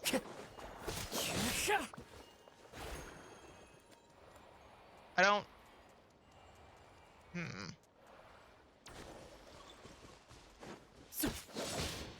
Time to go.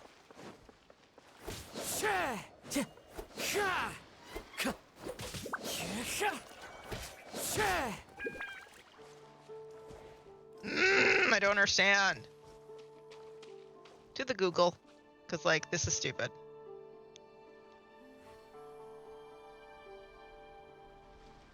EC Island. Blue pillar on beach.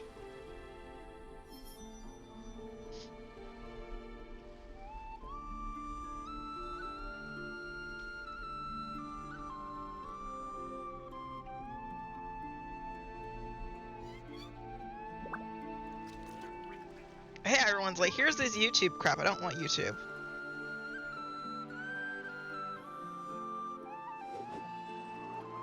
Nope, I don't need that one. Minus YouTube.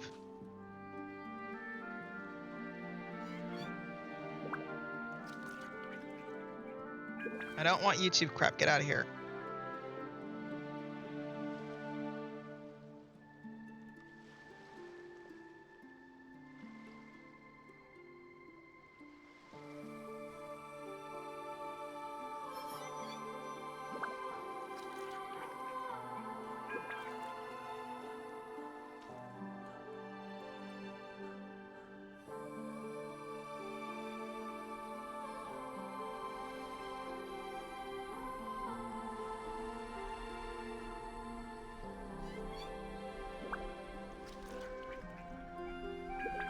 This scenery is wonderful.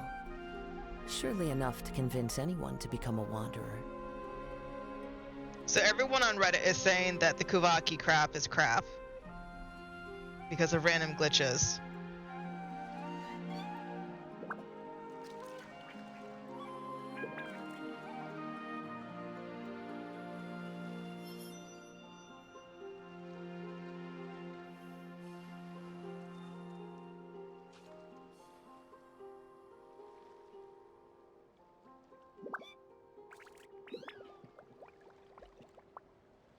This reminds me of the in Inazuma, there's Sealies, the electric Sealies, that float between the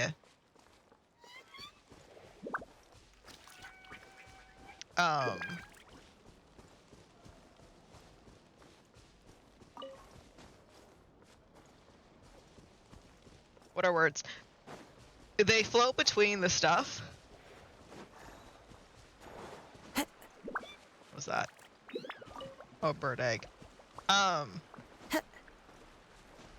I not climb the rock? That's weird.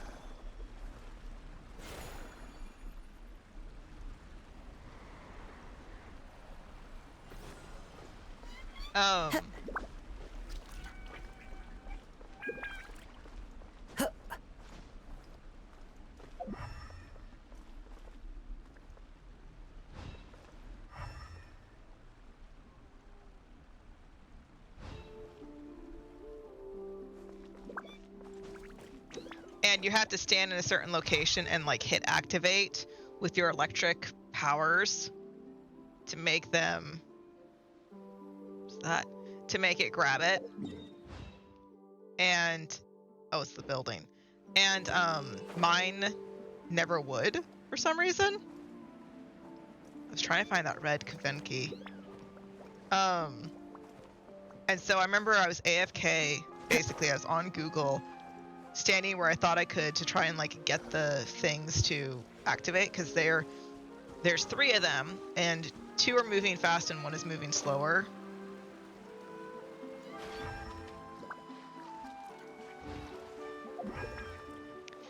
I was like, okay, well, if I just like stand here, then I'll be able to stand in the correct place to get to work.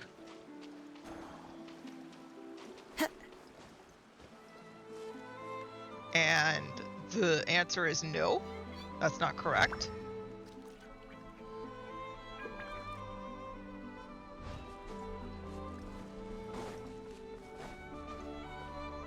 Because what ends up happening is I basically just stood there for a really long period of time.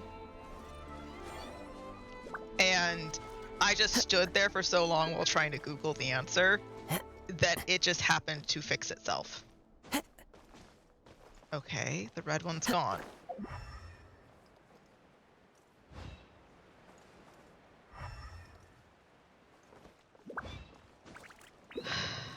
Why is the blue one still here then?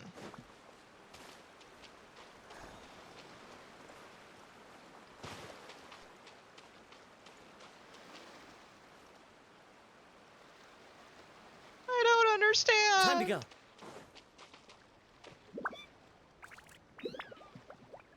No worries, DJ. Enjoy your food. Is it the what's it called? Like Thanksgiving Plus or something? Okay, I dragged that rock all the way over there and it didn't work.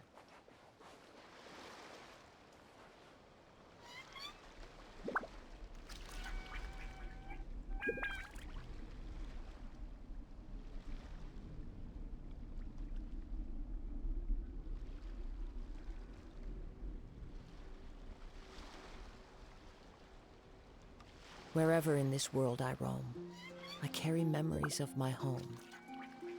This blade, it is the last link I have to the land of my birth. Maybe I can get on the Genshin thing. Let me see.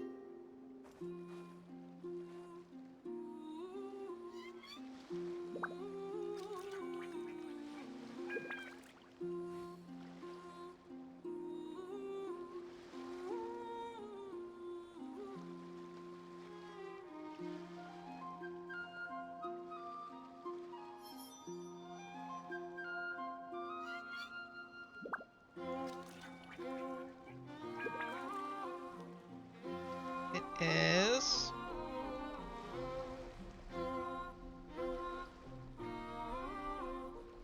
Okay, so number one, there's a hidden treasure chest next to the Hilly Trawler slime.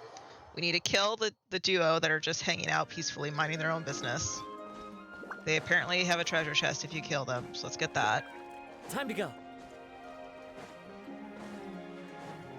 That's not the one that it's searching for, though.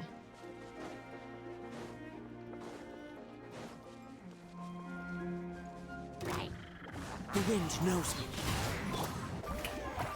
Observe. Be silent. Nope. That's not accurate.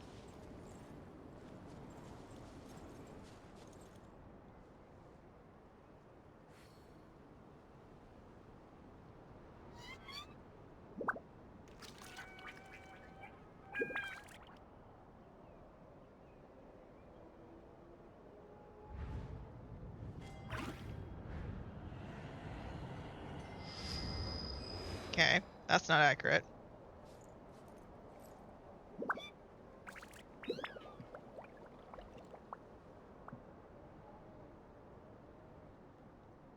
Is it another chest that's like not on the friggin' thing? Kill the Kraken, did that.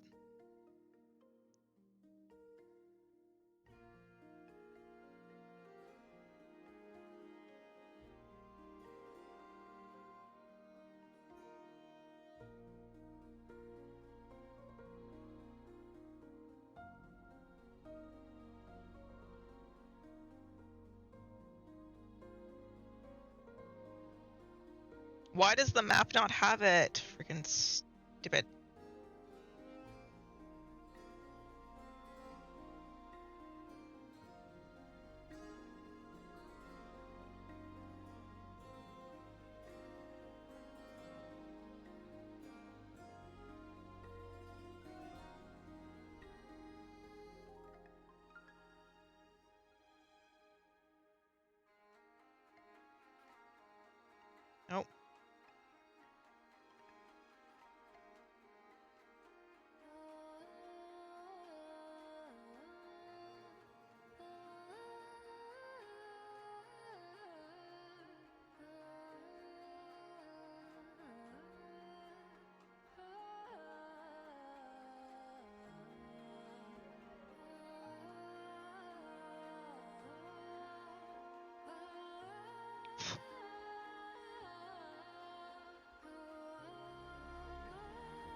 none of them are finding it.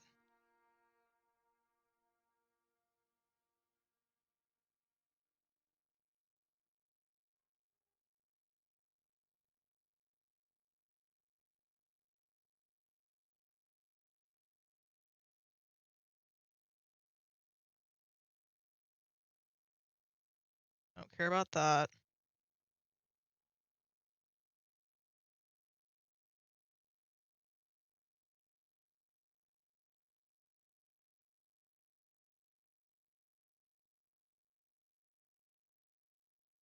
Nope. Buy a shrine. Does that narrow it down?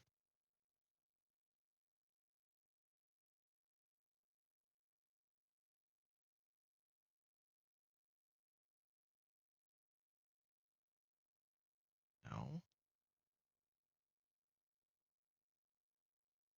It just keeps showing me this YouTube video, and I'm like, that's not helping me.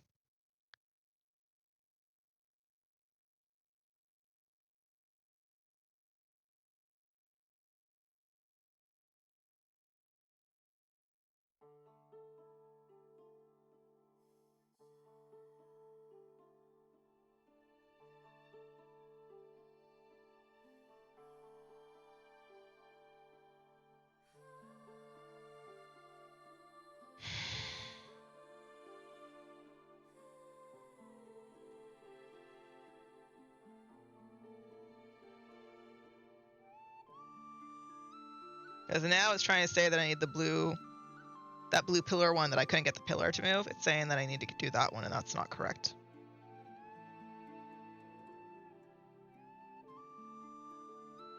It's annoying. I'm typing in exactly what I mean, which is a blue pillar on the beach on Hisi Island, and it's not.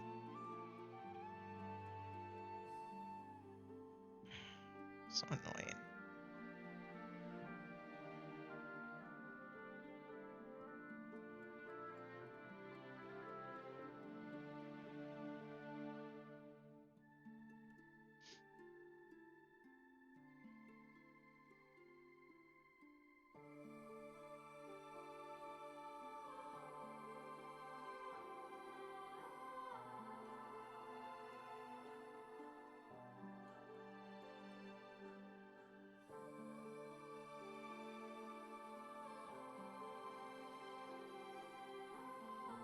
Okay.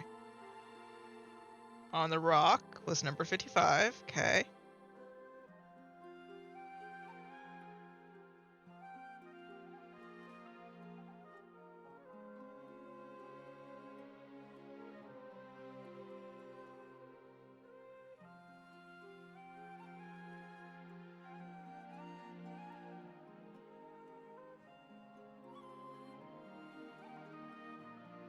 Okay, so it wants me, I found the answer. It wants me to turn into the little fairy thing and somehow fire a blast.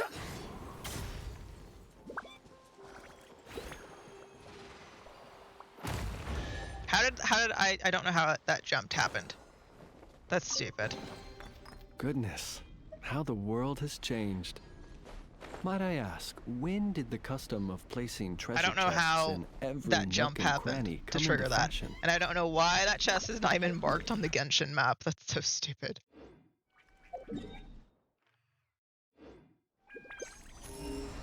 So freaking dumb. Okay, so now the next quest that I want to do is a world quest here on Hisi Island, and it's called Echoes of an Unfinished Past. Okay. That I can Google, so go away. Game 8, Echoes of an Unfinished Past.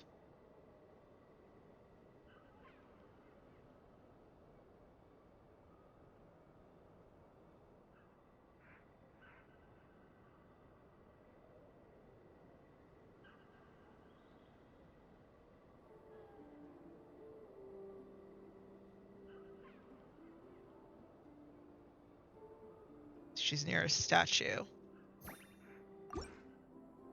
It says you need to do all the Poco quests, and I think I have.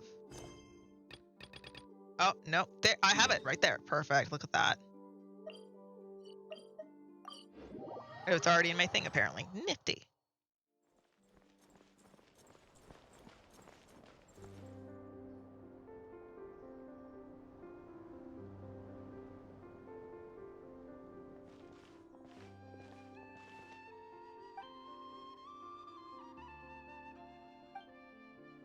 It's me, you idiot, Paimon. Who?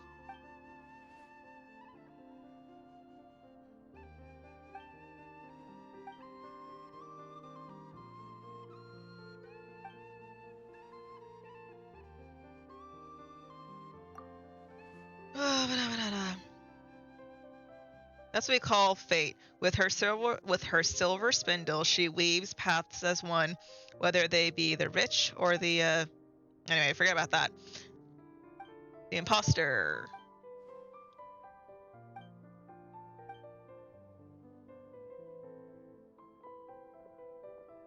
We're gonna catch the imposter. Got it.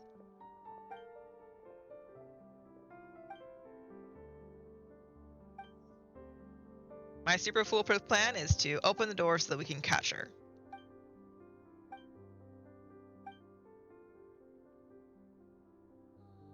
Since the court edict was sealed by Kuvaki, maybe we could disrupt it the same way we did the Thundercrab. So here we go. Here's a rock.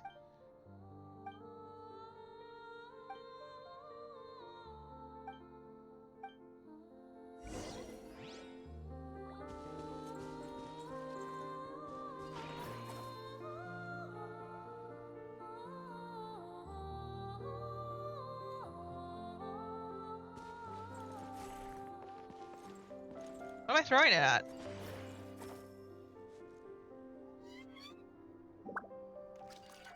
Ma'am? Oh, that. Oh. Does no one else realize that we're restoring a giant pillar in the sky?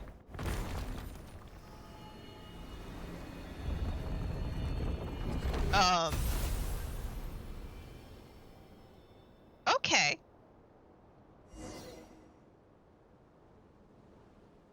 Well, there goes the altar that was up there.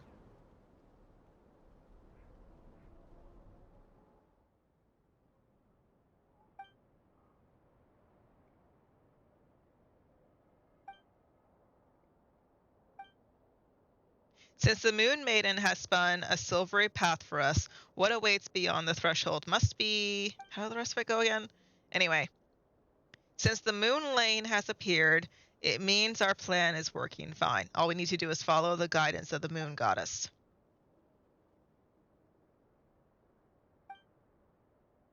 It leads higher up. Yep, I'm positive. Okay.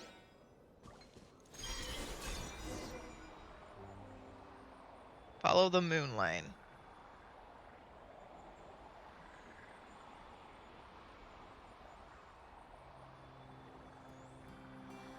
Yay, motion sickness. Okay.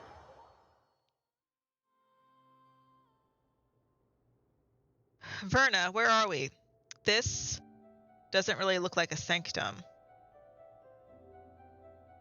This looks like a bunch of pieces being hurtled to Earth on purpose, doesn't it? It really doesn't. I mean, that's not important. Don't worry. This place has things that resemble moon lanes, so that means that the Moon Maidens is still guiding us. Probably. Let us follow the path illuminated by the moonlight and leave the rest to the will of the moon. That actually sounded priestessy. I don't know what to do. Let's just leave it to fate. You have as much faith in the Maiden's guidance, Moon Maiden's guidance, as you do in the power of science. Okay.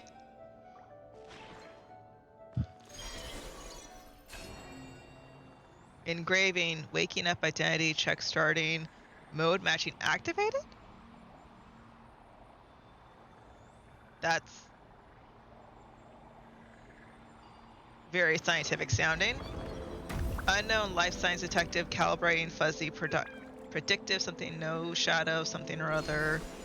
Faint energy. Something is moderate. Flame parameters is moderate.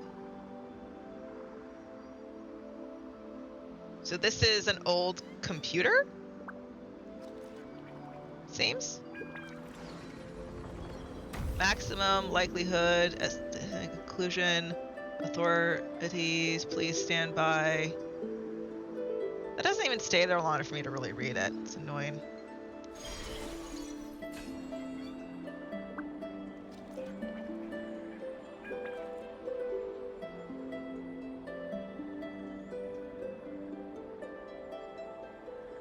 Okay.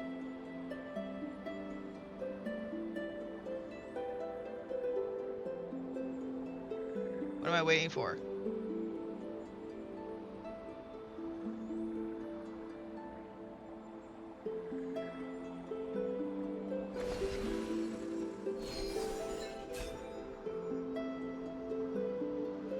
This is a very dark road.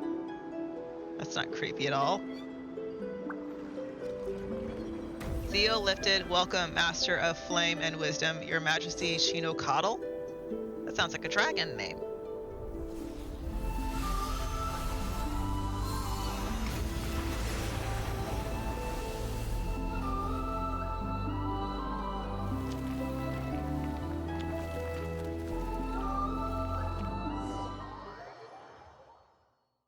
So we went inside a computer to open a door.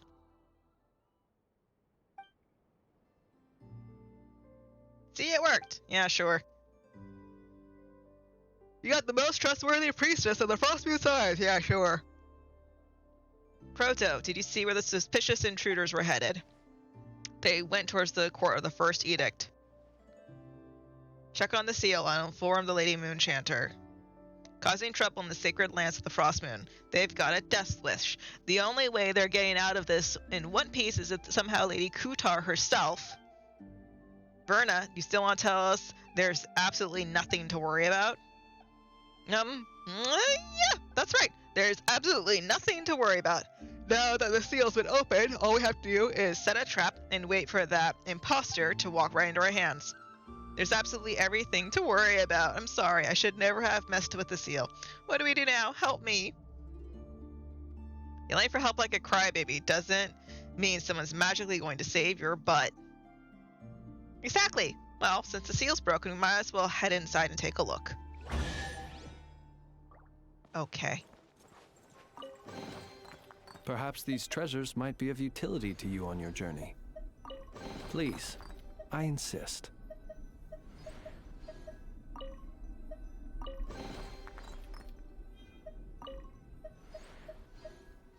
Not a whole lot of useful stuff. These are all like 3 stars and 5 stars and things I don't need. Well, let's see what this is. Might as well. Something about this place feels off compared to what Paimon imagined a sanctum would be. It doesn't feel sacred. It smells kind of funny. Well, it has been sealed for 500 years. Scientifically speaking, rusted metal giving off a blood-like smell is not too surprising. The hymns say that before Lady Isla sealed it, this was where all the Frostmoon followers held their ceremonies, so it's super sacred, really. Calling it super sacred just makes it sound less sacred by the minute. Oh, come on. Don't get hung up on the wording. There's an oculus here. Look, over there. That's the verdant crest. Legend says it's the sacred tree that witnessed the birth of the Kutar. And that pool over there, if I'm guessing right, that should be the ever-flowing white spring Vetlum? Blessed by Lady Isla herself. Do you really have to guess? You sure you didn't just make those names up? I might be a fairly reliable priestess, but I've never seen these sacred relics from 500 years ago with my own eyes. Nor did I ever think I'd get to see something this historically significant. All thanks to you. Okay, let's stay here for a bit. I'll do whatever you say. Just standing here does feel like a waste, though. Why don't we take a walk around?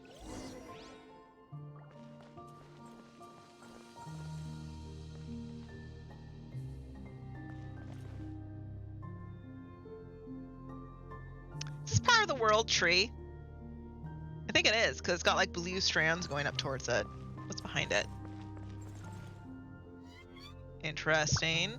So the pillars that are behind it, those remind me of dragon architecture, not Enkanomiya architecture.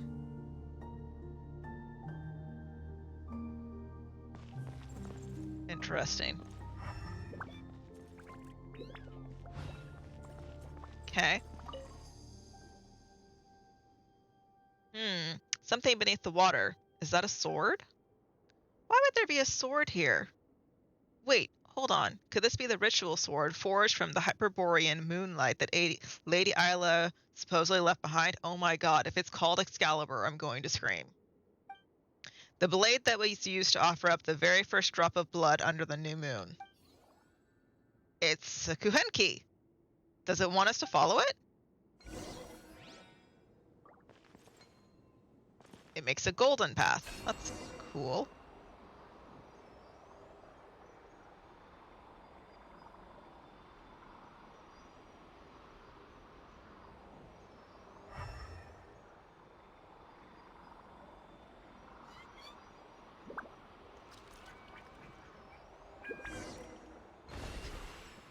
I want that Oculus.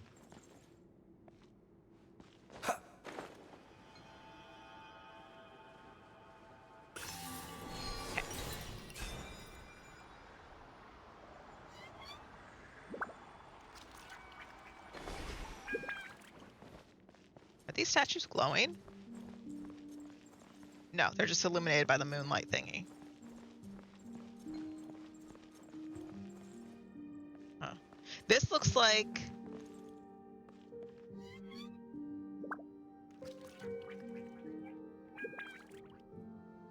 I bet this is a Ymir tree.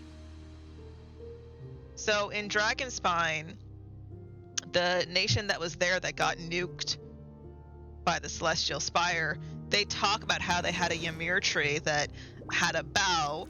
So they had a Ymir tree, and then there was a bough keeper who had access to hearing the word of Celestia, the heavens. And their Ymir tree is what's destroyed. So if you go to the map here and we look at Mondstadt, it's now called the Frostbearing tree, but this used to be the Ymir tree that they had, and it was completely destroyed by the heavens, supposedly, for like them refusing to listen or something. And like the shape of the Ymir tree is white and has like roots and stuff. This one looks like it's been decayed.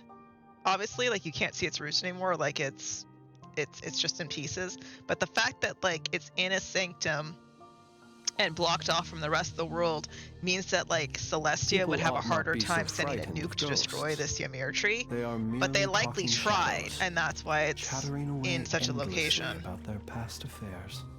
Okay, we're gonna talk to Isla. Ah, you're here. Wait, that will get the altar dirty. When the heck did you even get here? We were the ones who opened the seal first. Something's off. You're right, but this isn't just off. It looks like this is a residual image left behind by the moon goddess's blessing. And it's been left inside the court of the first edict. Maybe might be the first Moonchanter herself, Lady Isla. Is that possible? Scientifically speaking, it's impossible, but if this is truly Lady Isla, then it wouldn't be surprising for her power to be unscientifically potent. I can't believe I kept calling the Lady Isla an imposter. Thank the moon goddess she can't hear me anymore. That explains why her words were always so hard to understand. There, that should do it.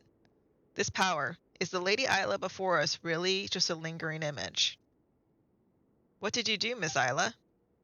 Where did that voice come from? Maybe it got recorded along with the first Moonchanter's image. I mean, even the moon goddess's blessing couldn't be precise enough to capture just one person's voice, right? There's no need to be so tense. The woman who shares my bloodline surely showed you a few of these low-brow tricks before. This is merely a blessing that records awareness so that the brave warrior over there can hear our words. Imel's not dreaming, is she? She looked right at us. She did most definitely dreaming. What we're saying now is recorded from 500 years ago. There's no way she could actually see us. Over there, but I don't see anyone. Never mind. I probably wouldn't understand even if you explained it to me, and whatever tangled past lies between you and her, I'm in no position to judge. Regardless, thank you for your help, Miss Isla. Lovia should have known better. The wounds left in the wake of the atrocities that old witch inflicted upon you both run deep. Of course, the scars fester with resentment. What surprises me is that she trusted you so deeply.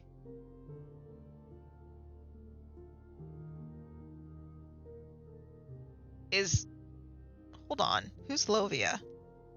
That's not one of the witches like Alice's tea party, is it?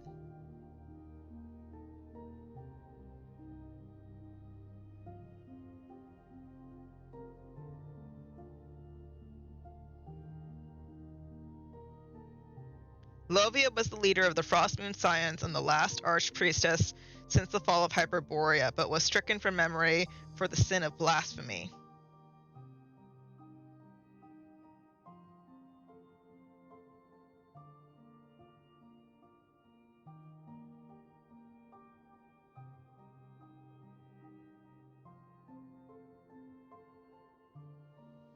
Lovia was the last leader of the Frostmoon Scions to hold the title of Archpriestess of Hyperborea. She committed grave acts of blasphemy to keep the ancient rites of the Frostmoon Scions going. With the blessing of the moonlight was dwindled away and the rites were starting to lose their power. She also collaborated with outsiders Ruthavagni and caused harm to innocent people. Thus her identity is kept secret and only Frostmoon Scion priestesses are allowed to know her name.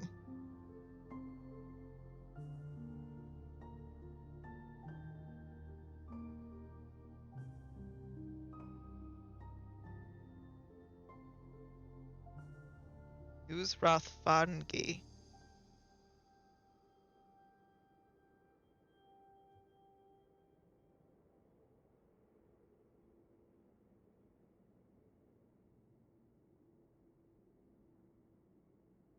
Ruthvangi, later known as Rotwang, was a mad monk who worked in the court of Belizar. He was known for his calm demeanor, magnetic charisma. He often spoke in cryptic riddles.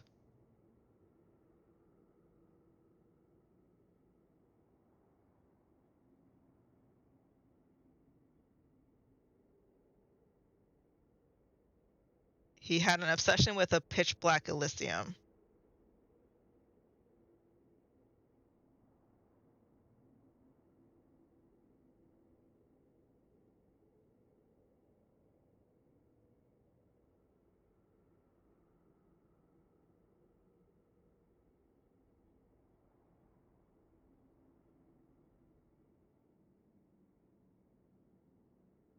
Okay, they're calling pitch black Elysium as another word for the abyss realm, apparently. Interesting. Okay. So, Verna, who's this Lovia they mentioned? She was the leader of the Frostmoon Scions 500 years ago, but she was stricken from memory for the sin of blasphemy. Normally, only senior and super reliable priestesses like me would even know about her. If someone like you knows about her, then that can't be much of a secret, can it? Rude? What do you mean someone like me? Seriously, her identity should be top secret. Ordinary followers and folks from the outside aren't supposed to even have heard that name. Resentment? For what? Everything you and I went through was always meant to be. There is no past or future, because the past is the future. Your gaze is upon me now, but all you can see is this one fleeting moment. Thanks to Lovia's blessing, the blessing of our ancestors, I can see every moment. Your arrival, Lovia's end, all the threads of a tapestry too vast for me to tell, and yet how it thrills me. She trusted me because I heeded her every word, and when the lady of the underworld guided my hand to sever her thread, even then she should have rejoiced. When the lady of the underworld, when the god of the god of the dead, who we met in Natlan, forget her name, sever her thread, that would have been kill her, basically. As for you, you'll be leaving this place soon, won't you, Mr. Solove? My role here is finished. The believers outside already hail you as their new prophet, and at last you no longer need to endure the suffering imposed upon you. I still have things I must do. I need to uncover that mad monk's true intentions for my fallen friend and for the people of this land. He must pay for what he has done. With Lovia's years of secret correspondence with him as evidence, tracing his steps should be much easier. Once again, thank you for your help, Miss Isla. You still don't know a thing, but that's all right. You will soon enough. I'll take that as encouragement. To me, it's already happened. Twice shall that serpent fall, first strangled by the flesh of the faithless, then shrinking away before the light you and I ignite together. But you shan't be the one to cut off its thread, because that fate does not belong to you. I don't believe in fate. I'll just do what I can. Then do what you can. Before the lanterns are lit, I will be waiting, for you are the hero meant to protect Elysium. And you, forgive me for drawing you here this way, your thread simply would not catch in the loom of this sublunary sphere, so I had to guide you with these stones. Fitting, for they are just as out of place in this world as you are. That is... She knows? She's from 500 years in the past. Are you sure she isn't talking to us? Not anymore? Those stones we saw earlier only recently fell. How could Lady Isla have known about them 500 years ago? By way of apology, I left the last sword forged by the Apostle of the Golden City using moonlight in the ever-flowing white spring. After centuries, any blood stains on its blade should have been washed away. Please accept this humble gift. Though your fate remains unclear to me, I choose to believe you are the hero of this sublunary sphere, the one destined to fell the undying serpent on our behalf. This will probably be the last time we meet. If you follow the light and find those who share my bloodline, then you will come to understand my words. Are you talking to someone? It's nothing. Now please, don't let me keep you any longer, Mr. Solove. I must begin sealing this place at once. I hold no resentment towards Lovia, but our children must not be stained by her sins. That's why the evil and corruption she wrought must be buried. I will seal them all here. This, too, is a part of our preparation for the birth of a god. We are all tainted by sin. How could we ever hope to behold the moonlight in its purest form? She vanished. So, just like back at Thunderclap Reef, it was Lady Isla who guided us to break the Sanctum's seal, all so you could retrieve the sword she left behind, Chalcedony. But I don't understand. Why would Isla give us her sword, and what's this about an undying serpent? We're not going to have to fight some giant snake next, are we? I think so. I noticed this a couple of weeks ago, but the battle pass has a serpent on the far edge of it, of its graphic that you look at, and I was like, how long has that been there? But the battle pass story itself has a black serpent as like part of the story. Anyway, let's go retrieve the sword. Right, if someone as reliable as Lady Isla said it, there must be a reason. Maybe it'll all start to click once we get that sword. Hello? Letter for Lovia. To the most holy and venerable Lady Lovia, I pen this letter to account for the tragic event that transpired earlier. You asked that I send people to welcome the holy lady, and I did exactly as you instructed. But that poor girl, alas for her great beauty, failed to grasp the kindness behind your gesture, and seized by some terrible impulse, she took her own life on the spot. For this terrible, irreparable loss, I can offer only my prayers. I pray that your compassionate goddess may ease your sorrow and keep your noble heart from breaking, despite the weight of this grief.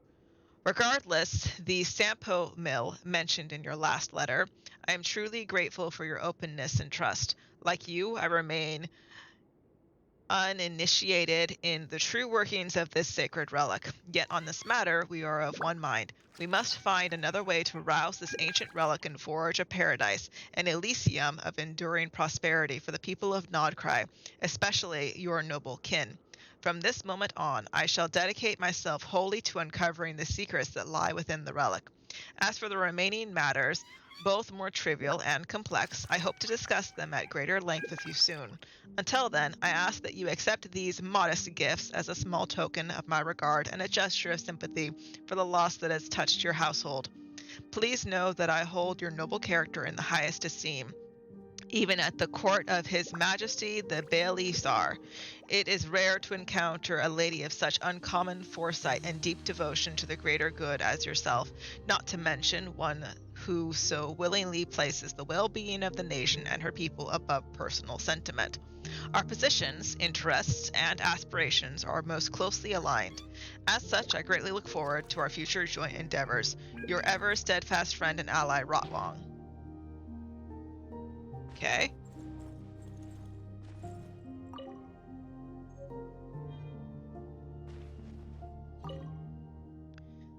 Tattered volume. This appears to be an ordinary fairy tale in which a kind-hearted girl makes friends with a white pigeon, after which they travel the world together.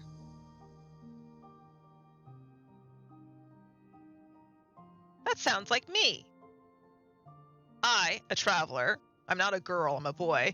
A kind-hearted person makes friends with a white pigeon. That would be Paimon. And then we travel the world together.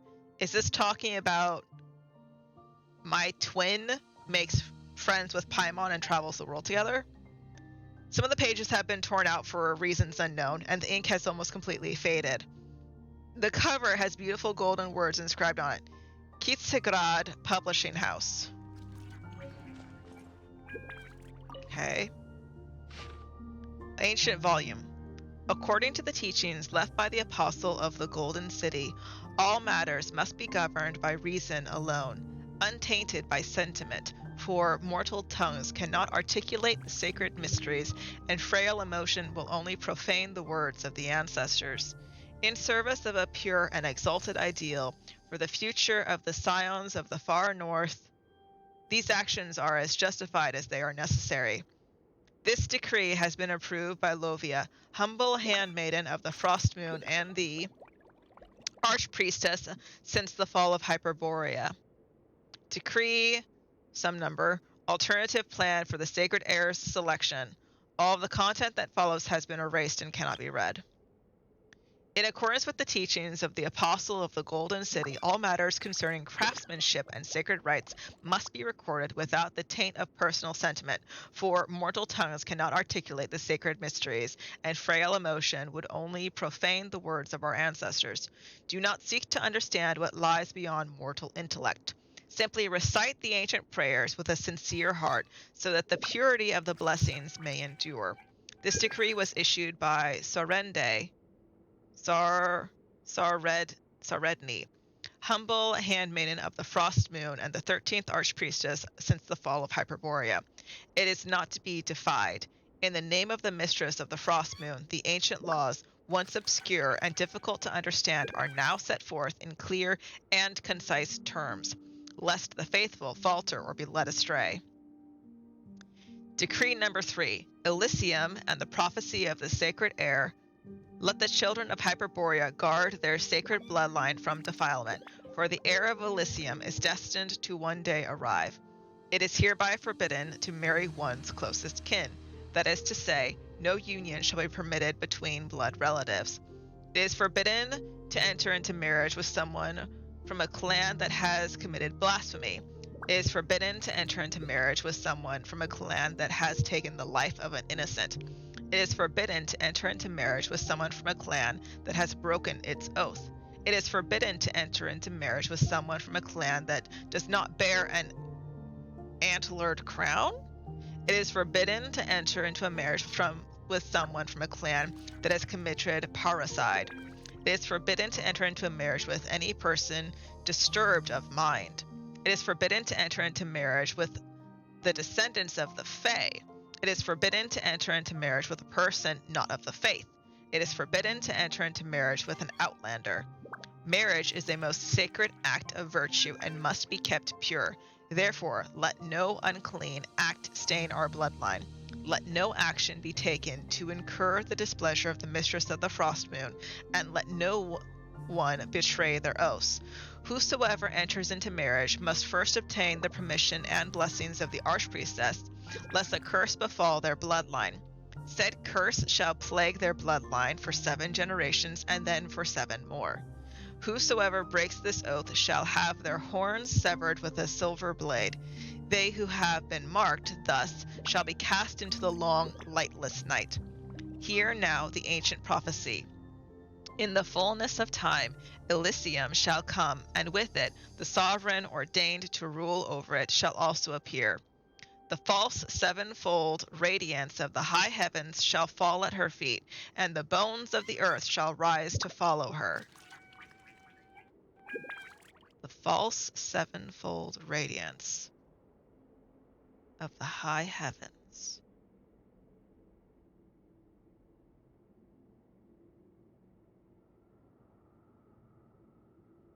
The high heavens is Celestia. Sevenfold is the Archons, because Animo, Geo, Electro, Dendro, Hydro, Hyro, Cryo. There are 7 nations. And the 7 seats for the Archons were done about in a war, an Archon war, that Celestia basically created, made that war happen to get their seats to become Archons. So this was written at some point after the Archon War. And it is saying, it is prophesizing that the Archons, the 7 Archons that are underneath Celestia, will fall at her feet. Her sounds like they're talking about the Frost Moon goddess or someone of high moon power. And the bones of the earth shall rise to follow her. That sounds like the dragons, kind of, because all across the world we have seen multiple gigantic skeletons of dragons. And so the bones of the earth, the dragons all are elementals that belong to the earth, shall rise to follow her. Who her is, I'm not too sure. It sounds like it's talking about the Frost Moon goddess herself. For from her shall spring union with the world, and from her shall the first great cause be rebuilt. Okay. So she will restore the world back to what it should be, and the first great cause will be rebuilt. So she wants to go, she will bring the world back in time to a better, how good it was before the Archons arrived, she will restore it to. Let these words of wisdom find root in your heart, and neglect not the sanctity of your blessed bloodline. If they're talking about the Archons, the 7 Archons being fake and falling, and the high heavens falling, not the high heavens, so Celestia won't fall, but the 7 Archons will fall. Isn't this something Llama would have mentioned to us? Decree number 6. Offerings to the Sampo Mill. The children of Hyperborea shall guard the sacred treasure forged by the apostle at the Golden City at all cost. Let it be known that the relic that is the Sampo Mill is a sacred work, for its blessing yields unending gold, grain, and salt. So gold, money, grain, food, salt, preservation of the food. Only the prophesied sacred heir shall have the power to rouse the mill, and thus bring forth an Elysium of eternal abundance for us all. According to the revelation of our ancestors, the mill shall be sealed within a holy sanctum to preserve it from taint and desecration until the appointed time, when the sacred heir is born at last. Okay, so it sounds like we're in the holy sanctum, maybe. But the heir to be born, that's not me. All followers below the rank of priestess shall not enter the holy sanctuary wherein the mill is sealed. Those who violate this precept shall have a curse befall their bloodline. Said curse shall plague their bloodline for 7 generations and then 7 more. Yeah, sure. Before sowing in spring, an offering of wheat, goat's milk, and salt must be made unto the Sampo Mill, lest famine befall you. At least one priestess shall be designated to chant prayers to the mill day and night to ensure a bountiful harvest and enduring prosperity. Decree 10. Offering to the arrow of Terpicuraunus. The children of Hyperborea shall revere the arrow of Terpicuraunus without fail. Let it be known that this relic, forged of pure light, is a bow and arrow that can pierce the manifold darkness of the frozen night. You shall mix the sacred oils in the following manner prescribed by the rites of the ancestors. Take up a clean silver vessel free from all dust and water, for defilement is the root of all corruption. Take the fat of a lamb, clear and pure, and warm it over a gentle fire. It must not be too hot or too cool. Do not bring it to a boil. Add sulfur, salt, sawdust, and wax in their proper order while stirring with great care. Stir until the substances inside the vessel are of one uniform color. The number of your counting shall be 7 hours. 6 you shall not count, neither count you 8.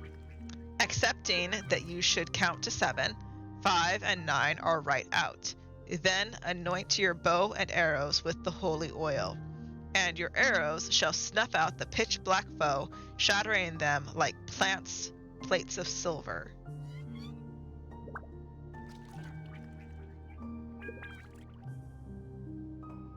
The arrow of Terpicuraunus, I think, is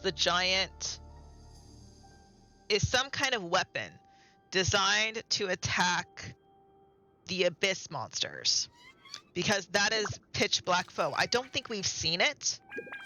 I think we've seen Aino create something akin to it in her machines, and I don't think it's the stone structure of the sanctum that we are currently in. I don't think that is the bow and arrow that you need to apply this wax fat substance to that will then take out the pitch black foes. That doesn't sound like that's quite it. A thick stack of papers hidden by an unknown someone in a secret compartment inside the back cover. In accordance with the statutes laid down by all matters concerning Mekahenkios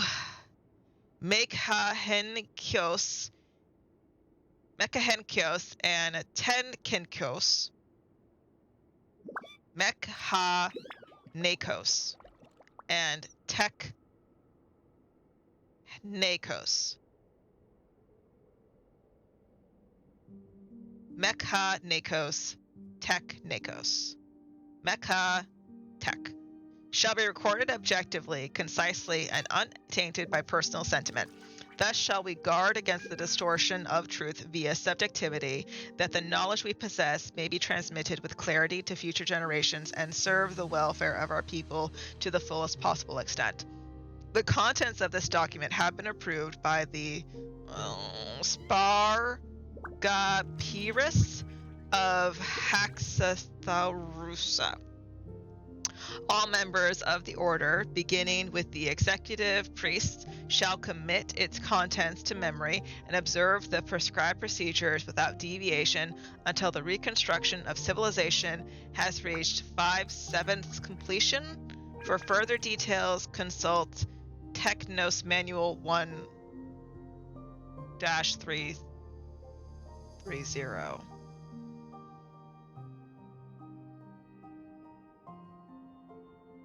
Okay. If these words have reached your eyes, let it be known that you have completed the foundational disciplines of Mecha or Technos, and are hereby elevated to the rank of executive priest. Congratulations are in order. Regrettably, your newly acquired title is not a privilege, but a burden of duty, hardship, and silent suffering borne for this realm and the countless lives she shelters. You are destined to offer all your youth and your life to preserve the last embers of civilization. Yet even with your final breath, you may never behold the frost moon's radiant light, nor see the dawn break once more upon our beautiful homeland. For the lights of the far north have been extinguished, and countless generations are condemned to cower in darkest night. No miracle has ever graced the tainted sublunary sphere, and tears have never delivered our kin from sorrow. Then, what purpose, if any, lies in all that you shall do from this moment hence?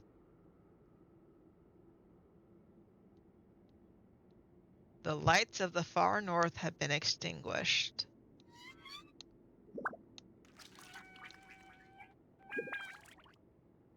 Is there a land north of Snezhnaya?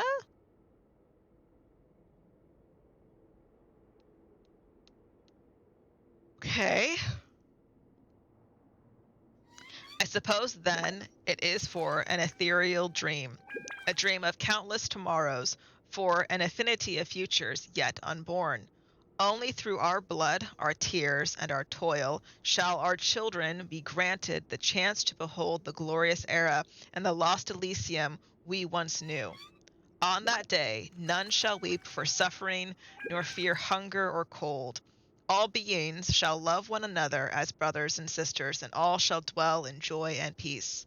This shall be our final and greatest dream, that our kin shall no longer be mired in superstition and barbarianism. For the hope once envisioned by gods and mortals alike, we must push forward. There is no path but through. Sear these words into your mind before you proceed to read the assessment records and operating procedures.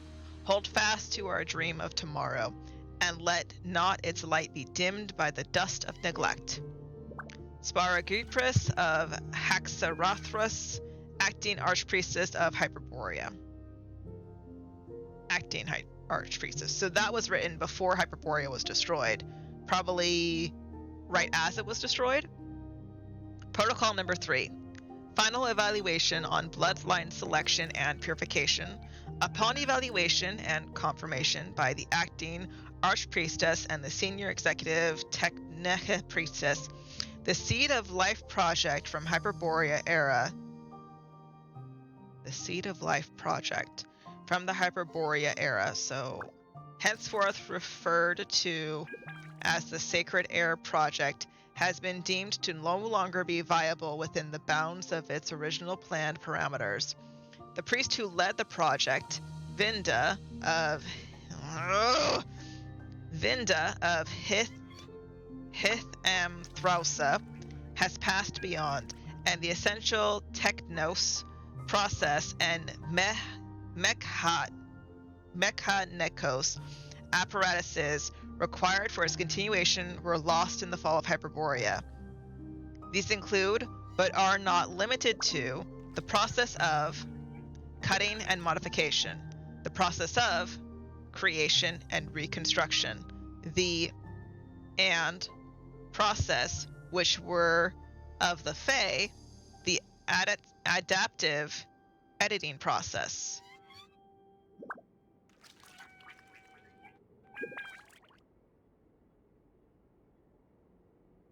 Was Hyperborea high technology like King Deshret was? Because this whole protocol evaluation bloodline thing, talking about a Seed of Life project,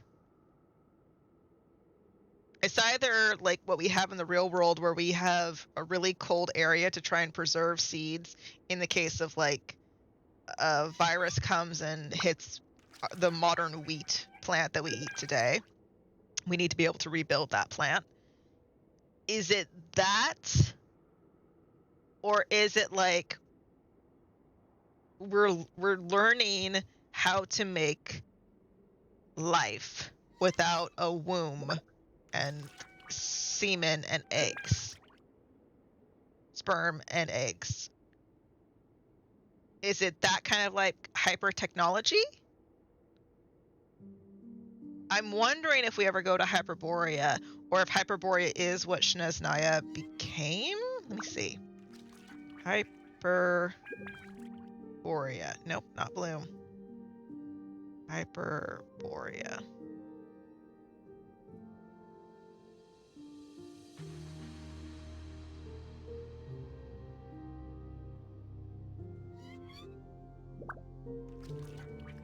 Hyperborea, also known as a Golden City, was an ancient civilization located in the far north. It is presumed to be in or near Shneznaya.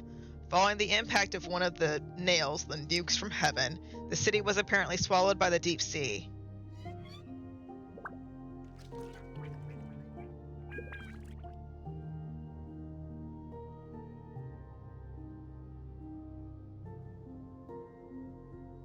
Interesting. So if it's in like Shneznaya and stuff, that's what we think so far. Okay. The aforementioned Technos. Okay. Is it the Mecha Nekos? Is that Greek for like Mecha Nekos?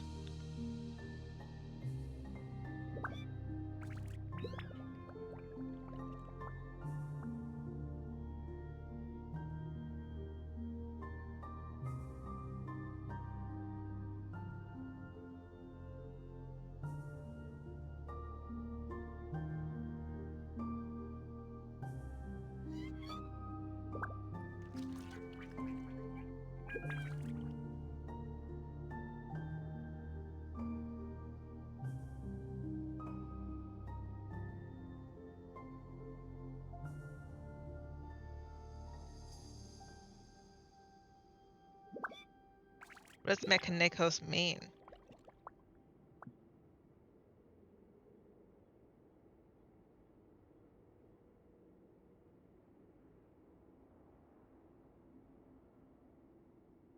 I think Mechanikos, I can't find the definition on Google. I have people theorizing on Reddit that I don't care to read.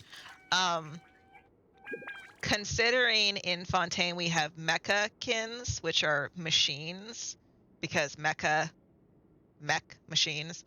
That's what I'm thinking that word means. I'm not sure what teknos is.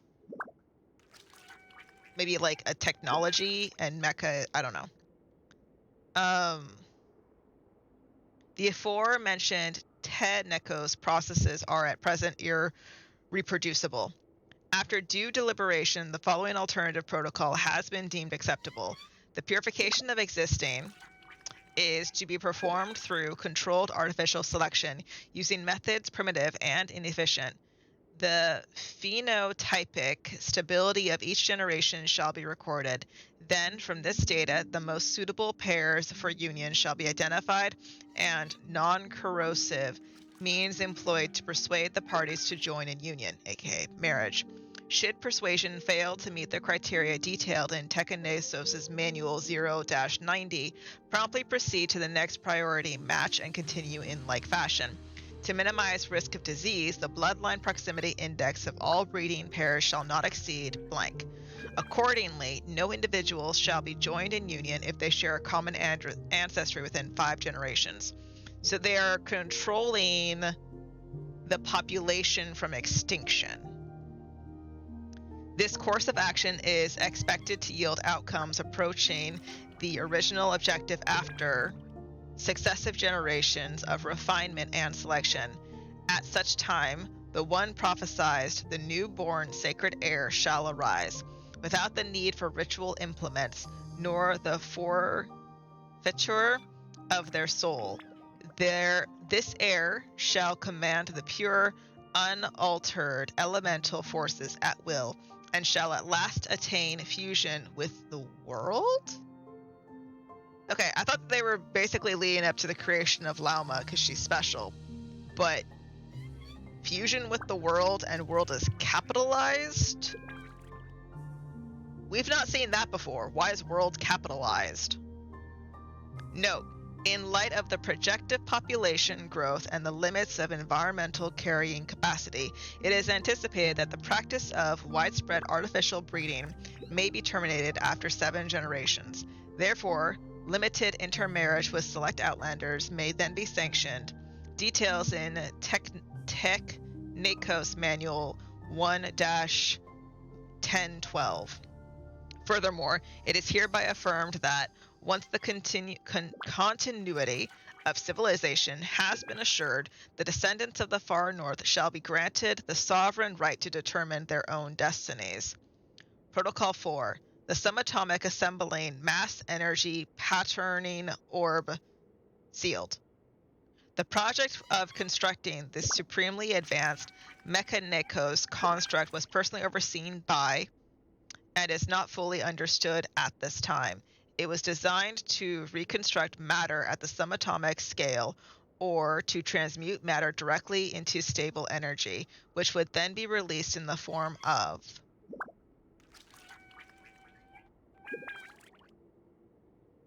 okay. That is a technology that King Deshret didn't have, and I'm pretty sure Conrad doesn't have that either. If they were able to do some atomic stuff, it makes perfect sense why they would get nuked by a celestial nail, whether or not it was given to them by Celestia or by the heavenly principles. If they have some atomic powder thingies like that, yeah. Of all the known highest tier Mechanicos constructs dating to the time of Hyperborea, only the subatomic assembling mass energy patterning orb, hereafter referred to as the Sampo, has endured to the present age. So Hyperborea had several of them, and only Sampo has endured. Its structure remains largely intact, granting it immense symbolic significance. However, a formal evaluation by the acting archpriestess and the senior executive Mechanicos priestess has determined that the device in its current state is no longer functional. The collaborative control module connected to the device was lost during the fall of Hyperborea and cannot be replicated with existing technologies. In the absence of this module, proper activation of the Sampo is impossible, and it is presumed that even a forced restart would fail to correctly reconfigure said device. Refer to the appendix for more details. After due deliberation, it is resolved that the device shall be sealed indefinitely, with no re-evaluation of its activation viability for a period of generations. All personnel without explicit authorization from the Archpriestess may not breach the seal. This will prevent unnecessary accidental damage to the device. Note, the senior executive Mechanicos priestess, Arya Pethea of Masagitea, has proposed a theoretically viable bypass protocol, namely the controlled input of realm energy or realm energy, referred to Mechanicos Manual D-503 for the possibility of the latter, at a specific carrier frequency, which may circumvent the collaborative control module and forcibly initiate the Sampo.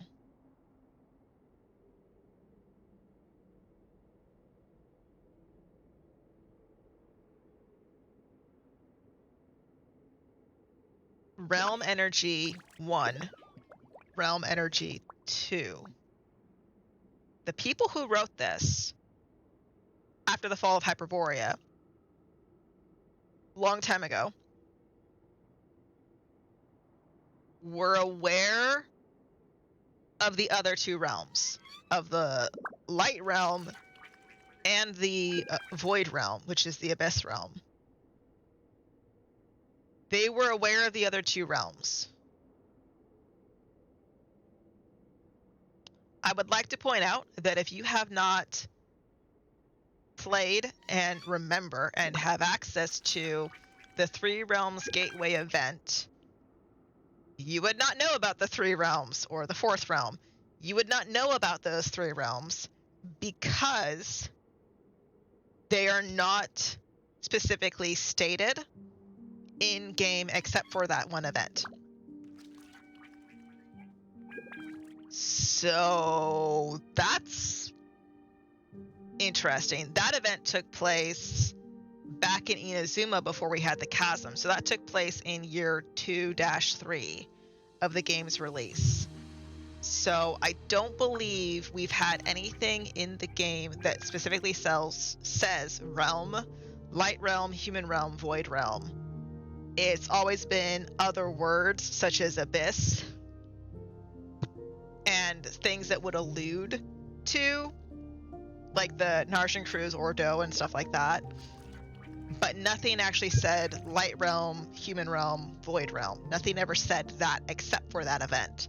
So this is the closest we have gotten to those words reappearing in the game since a time-locked event vanished. Just want to point that out.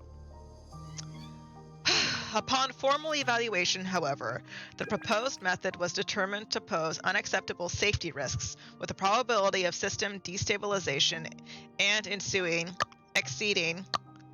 In light of these findings, the original decision shall stand. Protocol 10, the Arrow of Terpicarnossus. The subject of the project is a low-tier Mechanikos device of the Hyperborea era, designed to solidify realm energy into a semi-crystalline polymeric form. Once stabilized, the material is subjected to a high-frequency spiral accordance acceleration and subsequently launched, thereby purging a designated area of realm energy contamination.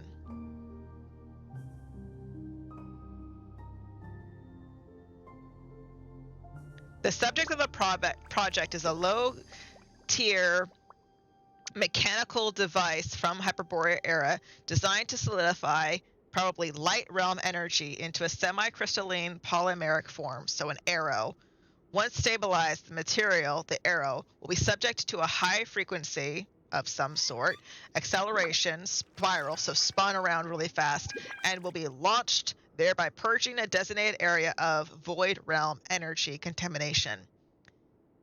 The Arrow of Terpicarnossus is basically what Ino created for her cannon to fire, using, she calls it Kuvaki energy, and it likely is light realm energy, because the Kuvaki energy is able to purge the abyss energy that comes out, is what that seems to be. The acting Archpriestess and the senior executive Mechanikos Priestess have jointly affirmed that the device's remanufacture is viable. This work shall proceed under the oversight of the SEMPA of Malkapapa, with the prototype device projected for completion within standard quarters.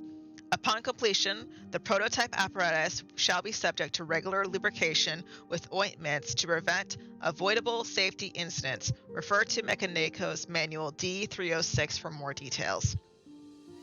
So the arrow is basically what Ino invented, and Ino didn't invent it.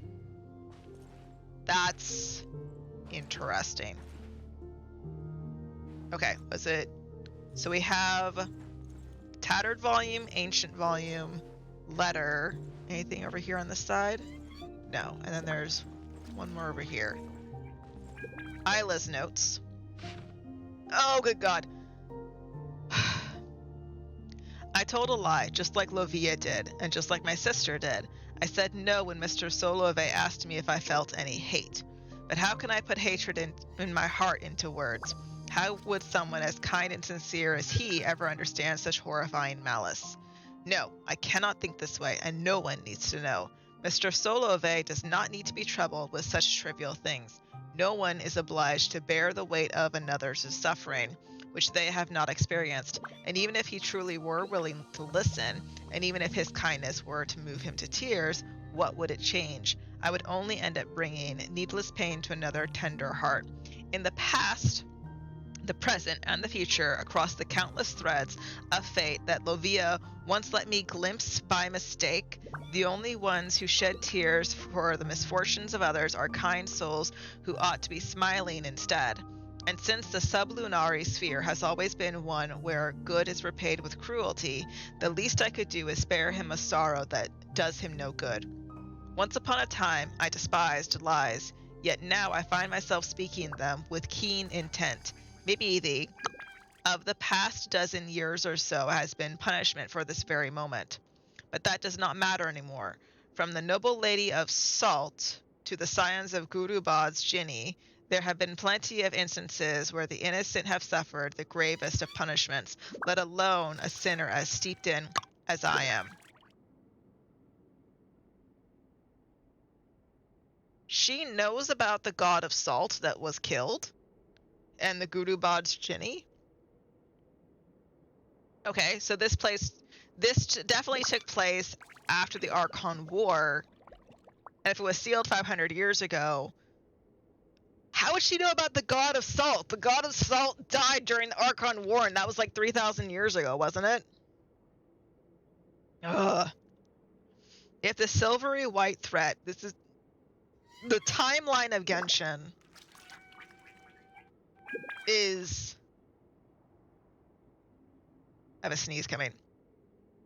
It's vague enough that things kind of fit into place, but is also so vague that it's hard to understand like what is happening in one nation and what is concurrently happening in another nation at the same time. So 500 years ago, what was happening here was happening over here in this nation. And 400 years ago, this was happening. 1,000 years ago, this was happening in these four nations at once.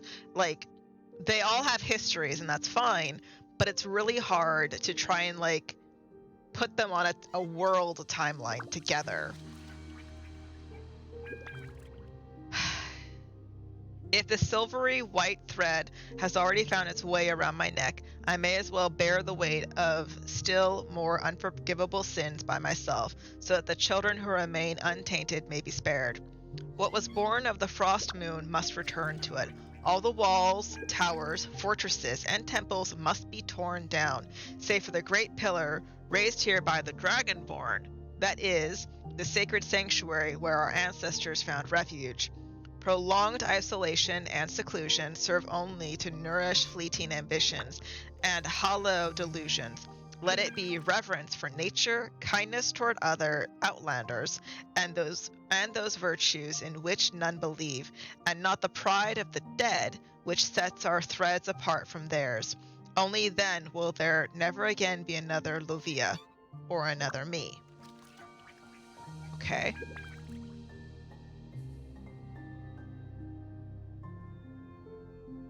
The great pillar raised by the Dragonborn. What is that referring to?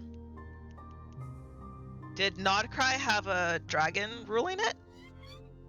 Decades from now, a new moon goddess will be born. Oh, the irony of it.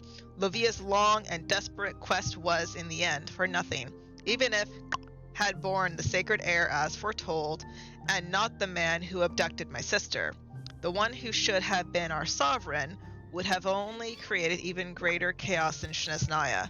The birth of the new moon had nothing to do with anything she did. She could not even foresee the coming of that maiden, nor did she know that the holy throne had never truly been broken.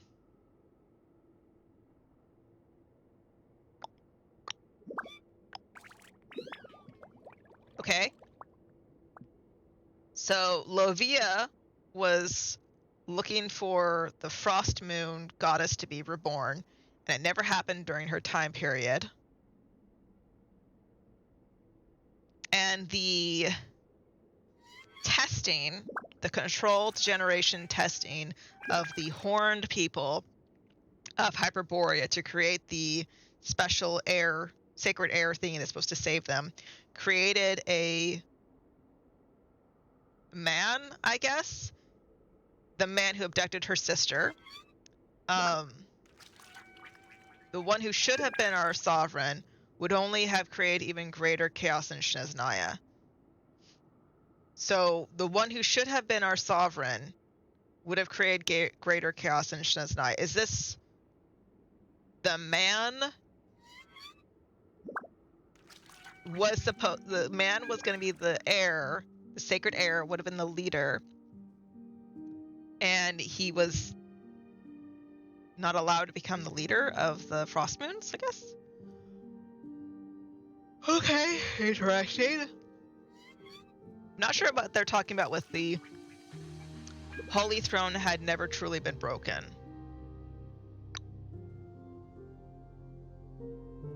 What is the Holy Throne in this context?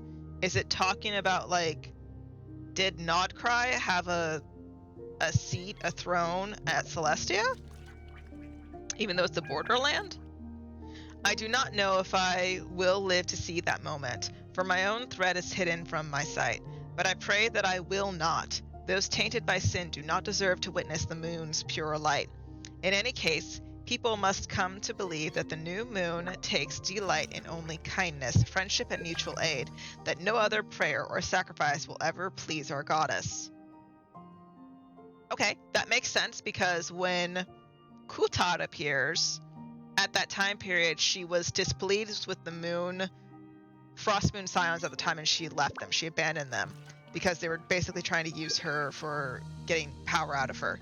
So this makes sense that Isla is seeing the future and sees that Kutar only wants to have kindness, friendship, and mutual aid. And she doesn't get to see that or warn them of anything like that. So, interesting. This is what they must believe, because if they do not, then no matter how noble the ideal, it will only wither and fade into the filth that lies beneath the moon. The threads of the gods are too bright for me to follow, and I cannot see where she is headed. But at the very least, the Frost Moon Scions, who have been redeemed in her name, must ensure that the power of choice remains hers alone. No one should ever seek repayment or reward from her, and she must never be remolded into the perfect deity others wish her to become. Okay, so that paragraph, she's talking about Kutar. Daughter of the Frost Moon, maiden of the new moon, may she one day behold the dream of true happiness, and may the Frost Moon never forgive my sins, for I have cursed her name more times than I can count. Okay, so Isla recognizes she maybe wasn't a good person. Interesting. Okay, letter for Isla. Dear Miss Isla, unable to stop Miss Aaliyah in that moment, yet it was through her noble sacrifice that we ultimately thwarted Rotwang and prevented the loss of countless lives. I finally understand why she pretended to be my close companion. I hope to speak with you about this in greater detail next time we meet. Perhaps by then you already know more about this than I. Aaliyah's wishes to share her words with you. She asked that I render all possible support to you, which I surely will. You're my benefactor. She hoped that you would go on to live a life of happiness and freedom. As for the arrow you mentioned in your last letter, if it truly holds the power to dispel the pitch black calamity, and if you are willing to share it with such selflessness, then on behalf of the people of Nodkrai, please accept my deepest gratitude. Should, as you foresee, Rotwang indeed rise again from the pitch black filth, then our successors, an order am I considering to name the Light Keepers, in honor of the flame you have kindled, will stand ready to vanquish the threat once more, and with the technology you have so generously gifted us. We can speak of the details in person whenever you are free. I understand all too well that after Slovia's passing, the Frostmoon Scions have been left countless matters demanding your attention. So Solove, a man, went on to found the Light Keepers, and him with the Light Keepers were given a power that would let them I'm not sure what this is. I thought I understood what this is. I think this is Sampo, but it also looks like a Ymir tree to me because it's attached with blue energy to like it's the world tree bit.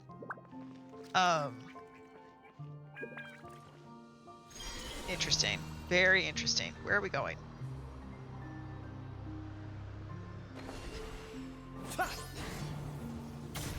Okay.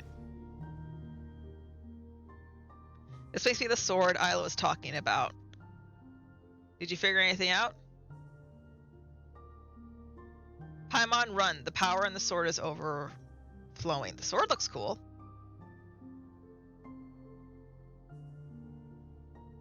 You can't start laughing halfway through your own prank.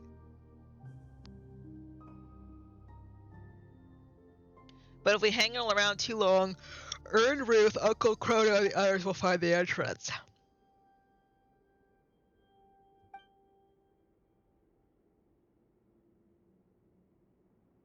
We've got the sword, and Lady Isla didn't tell us what to do next. Let's get out of here.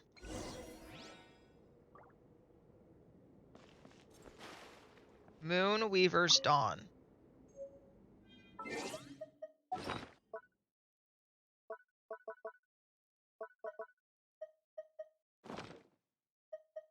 sword. Moon Weaver's Dawn. Sacred Silver Testament, increasing elemental burst damage by 20%. Oops. Put that back on.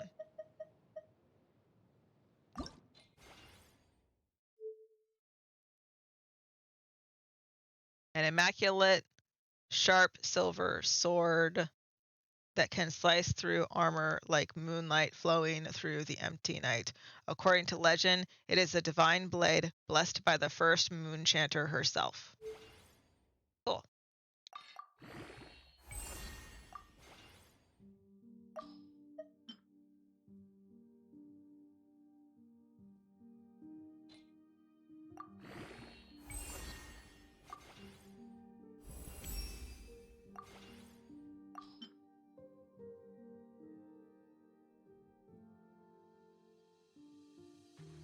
Oh my god, I have so many gems. Oops.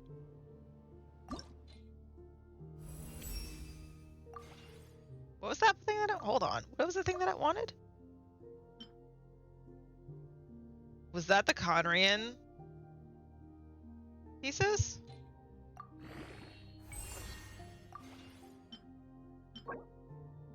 No. Okay. I thought for a moment this is the Conrian pieces and it's not. Interesting. The more that I ascend it, the more like blue sparkly it's becoming. That's cool.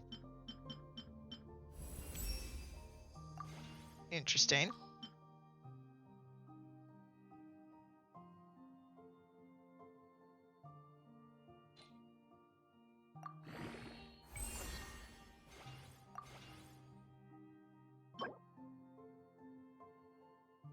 Oblation of the Far North Science. Cool.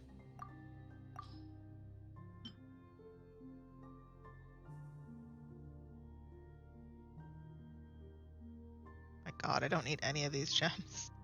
This is why I don't pick them up, because I don't need them. Alright. Looks cool. Whee! What time is it? 9:40? I am hungry.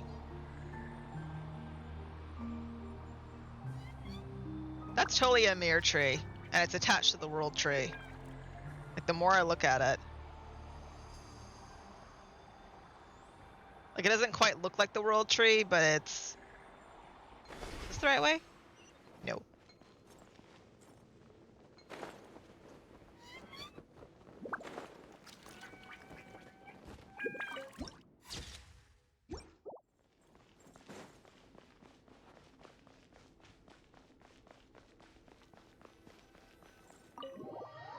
Okay.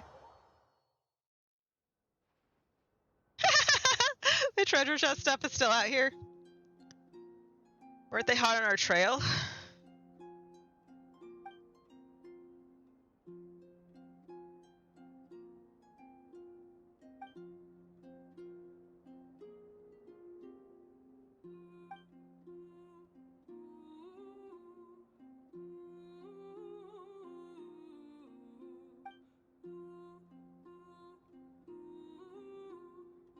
I swear by my mortal name that a sublunary sphere that I'll give everybody a proper and heartfelt apology.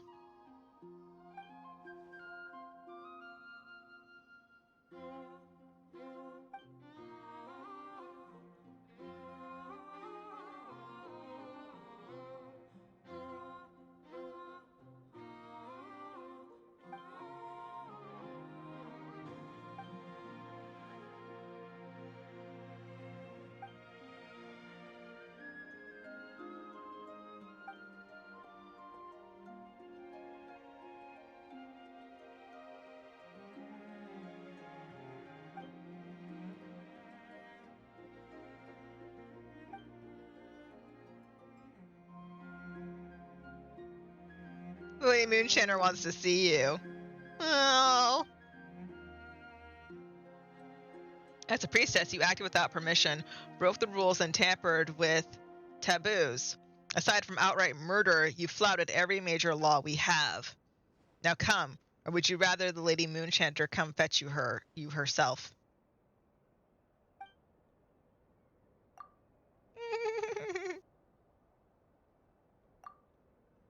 Well, she dug that grave nice and deep for herself, didn't she? Since we've got no idea what Lady Isla wanted us to do, but we have this sword she left behind. If it wasn't meant for us, we might as well hang on to it for now. Looks like it's a real Frostmoon relic anyways. Yeah, of course it is, Paimon. Interesting.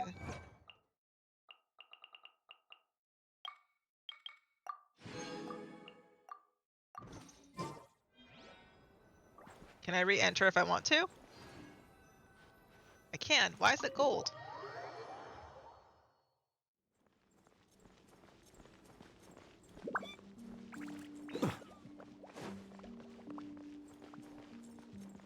What the? What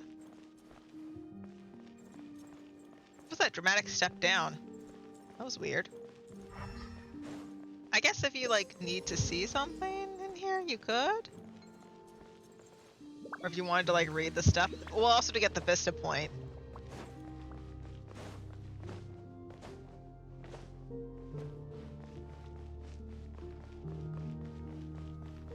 But, like, see, this is, like, dragon type looking with the scales on it. Interesting. Ha. Interesting. It's in the hole.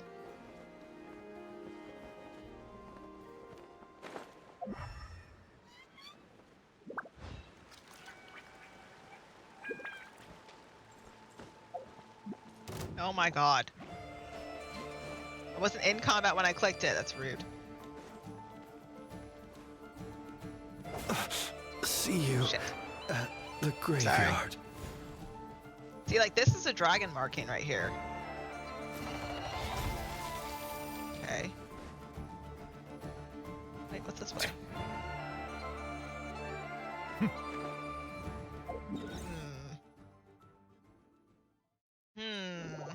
Okay. Okay. Oh, hello. Oh, once you finish it, you get a thingy?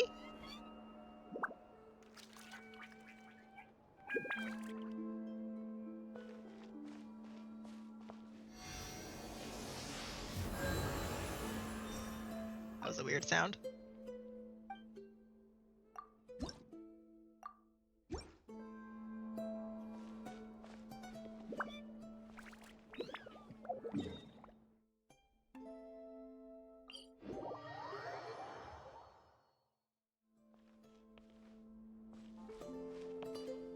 Just gonna say, where's the teleporters right there?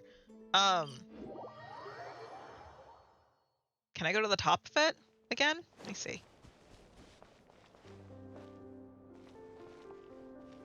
So the ground doesn't open again. Okay, so that was just a story opening for that. Huh, she does rebuild her moon line for us. Okay. Interesting.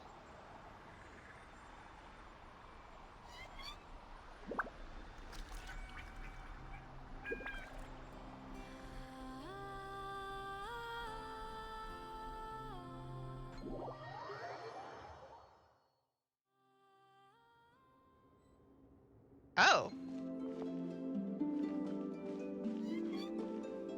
That's not what I expected.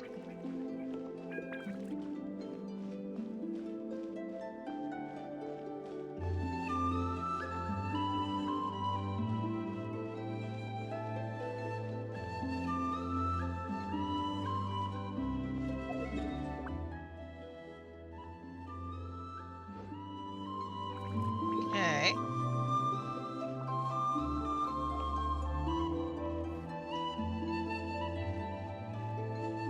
And then there's something on the map opposite us. So this is like a computer? Seems to be. That we reactivated. You see it has blue energy, like it's... I don't know.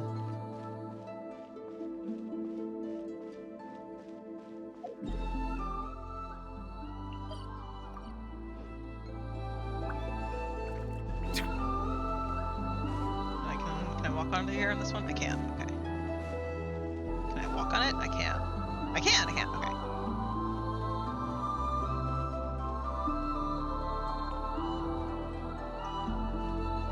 Interesting.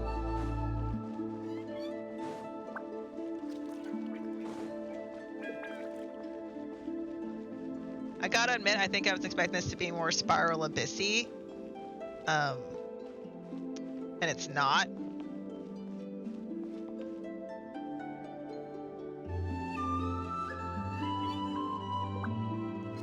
Interesting.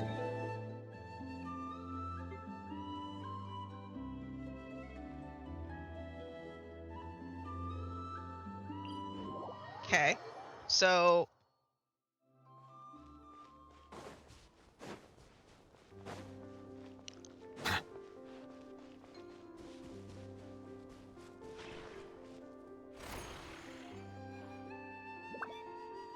how do I? Lady Kutar. Would she also like these statues?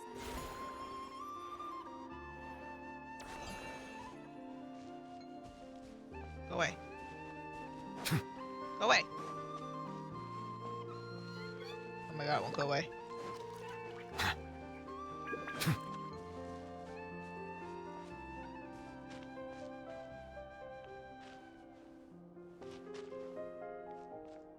One second.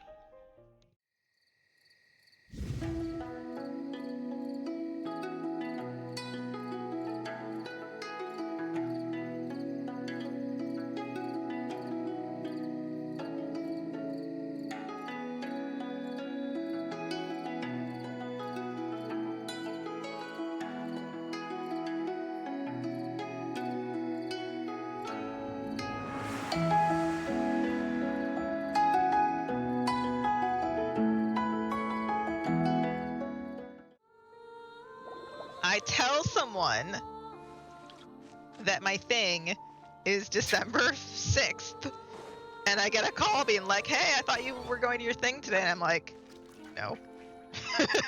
That's next week. Okay, but it seems like I don't have a rail to get back up there, do I? Oh, please don't fall, please don't fall, please don't fall, Nubalet.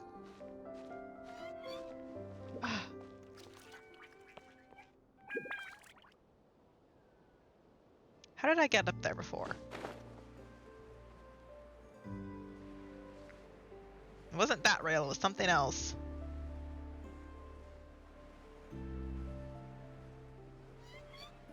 It was the other rail I made not here anymore.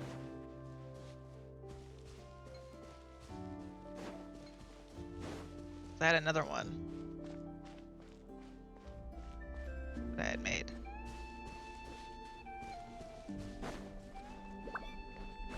Let's see. Hey, climb!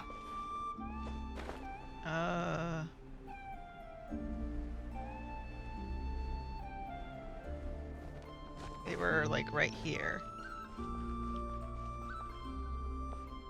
Ah, the rail that I made to get up there isn't here anymore.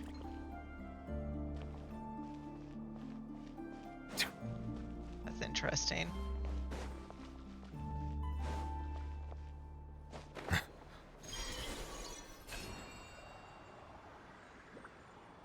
No, let me. I wanted to get off of it. Interesting. Once I get on it to that point, I can't get off of it. Okay.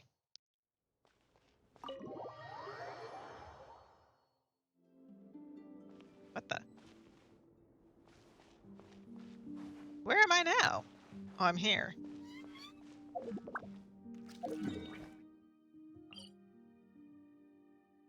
I wanted to get back up there easily, and it seems like I can't. Because my rail is gone.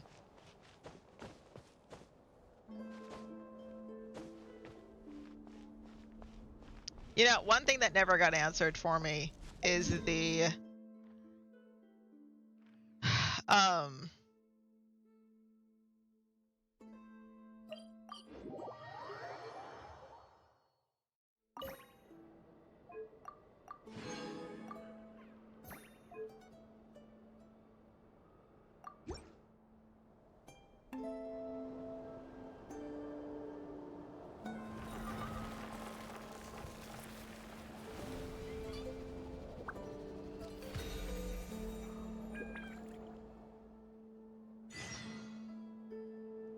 Well, I think we can now say that the Grand Library is complete. Next, we'll need to find somewhere to put the bird stands, cushions, and deposit boxes. Ah, hello there, traveler, Paimon. Thanks to your help, the library repairs are basically complete. It's really starting to look the part. What about that other stuff you just mentioned? Are you planning? Yes. That said, it's too big of a job for me to handle alone. I was planning on getting some of our more skilled artisans to help out. The Grand Library is open to humans and animals alike. Since we have furniture for humans to sit down on, there should naturally be some for the animals, too. Huh. Yeah, that does kind of make sense. Those are the ones I used to use when the little animals came to talk to me about their struggles. I'd originally planned to make some new ones, but some of the animals are nostalgic for the older items, so we brought them along too. Wait, animals tell you their struggles? Like a therapy session? This is one of my duties as Moonchanter. I would not call it hard work, and it's true. All living things have a need to feel heard. I have always encouraged everyone to come to me without reservation, whatever troubles they may be facing. Hiding your thoughts deep in your heart will not solve anything. In fact, it often makes the problem worse. Oh, well, I've never looked at the numbers, but my sense is that the animals consult me more often. After all, my daily routine is more or less the same as that of my people, and they don't usually come during work hours. It's only when I have free time that I get the occasional human visitor. Animals, on the other hand, lead very different routines from us. Chic badgers tend to visit in the early morning hours, while ibises often drop by after sunrise. Finches come in flocks during the afternoon, chirping and chattering away. The rhyme-horned deer visit at dusk, mostly alone, though sometimes with one or two friends. And once night has fallen, I get the odd weasel thief burrowing into my home. Oh, but that leaves you with no time to yourself at all. It truly is. There was one time when a weasel thief stole some pine cones that a group of finches was hoarding. It must have been around 20 finches that flew to my bedside in the dead of night to protest the transgression. I had to ask a sniffer mole who I'd just been chatting with to invite the weasel thief over. It took a lot of work to convince it to reveal where the pine cones were. By the time all parties were satisfied and ready to leave, the sun was up. I slept in till past noon that day. 20 inches. I can just imagine what a racket that must have been. My mom would have given up and gone back to sleep long before you did. Since they'd taken the trouble to come to me, I felt I had a duty to help them, and the results made it all worthwhile. After getting everything off their chests, the finches went back to happily hopping around, and the weasel thief went off in search of new, exciting treasure. But humans are less forthcoming than animals. Too often, they hide their true feelings in the deepest corners of their hearts. Even those who come to me for guidance, I feel as if they tell me only part of the story, leaving out what truly burdens their soul. Perhaps they are unwilling to say it out loud, to face the real issues head on. Human society often encourages people to hide their true selves. It is not dissimilar to the way that some butterflies hide away in a withered leaf and camouflage their wings to match their environment. Social interactions between humans can be complex and difficult. Everyone has their way of coping, and I don't judge them for it. Nonetheless, suppressing one's true feelings can easily lead to melancholy and depression. Deep-seated issues like that are difficult to resolve, no matter what advice I give. So I had an idea. I thought, what if I could find a way to bring complicated human minds and straightforward animal ones together? Maybe by spending some time around each other, both could experience a new perspective. It was with that in mind that I renovated the Grand Library and turned it into what it is today. Spacious and well ventilated, and open to humans and animals to come and go as they please. Except maybe on rainy days, when they're looking for shelter. But the rest of the time, people can visit whenever they want to spend time with the animals, browse books, rest, and enjoy the sun. And perhaps the company of our dear animal friends, who will not be driven away by anything they say, might encourage people to open their hearts and share the truth of what lies within. Wow, you really put a lot of thought into this library renovation. Oh, it sounds great to Paimon. Of course. Your assistance with the renovation works was invaluable. It should go without saying that the Library of the Frost Moon Scions shall always be open to you. Cute. Huh. Oh, there's Enruth.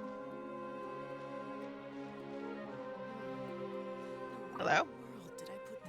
Hey, Wilma! We're here to visit. Yeah, boxes piled up everywhere. Some of them opened up. Loose. Look! Wilma's over there talking to a weasel thief. Be that as it may, we don't have any urgent excavation work for you at the moment, so please, stop digging holes all over the place, all right? That's a good child. Here, this Mora is for you. That's the weasel thief from last time, right? What was Llama saying? Have they found another relic? Hello there, traveler, Paimon.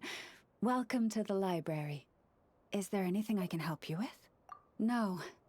I was just giving the little one a bit of a stern warning. It's been getting a little overexcited lately, and it's starting to bother the community. Its passion for treasure hunting has only grown since we retrieved the lunar semblance. It comes to me all the time, asking when the next treasure hunt will be.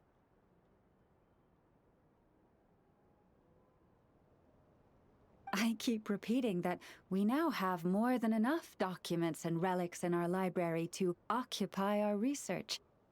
But alas... Yes, but it doesn't quite understand what constitutes a relic, so it simply digs up anything that seems valuable and drops it off here. It has at least promised me that it won't go digging around again, but there's already a big backlog of items from previous digs. There's no way around it. I'll just have to go through and sort them, one by one. Oh my gosh. Sorry, you two. I'm afraid I won't be able to accompany you on your sightseeing today. Now then, what's in this box again?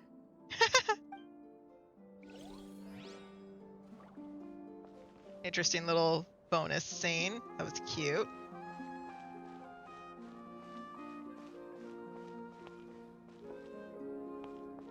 Huh. Okay. That still doesn't let me get up there. So I do want to go up there just to see what's up there.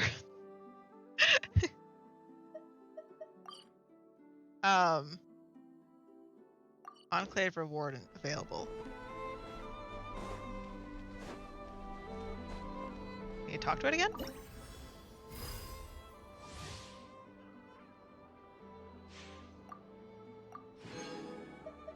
Oh, okay. I get that.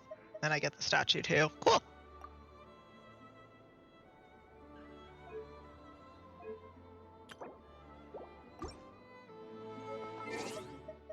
Inventory.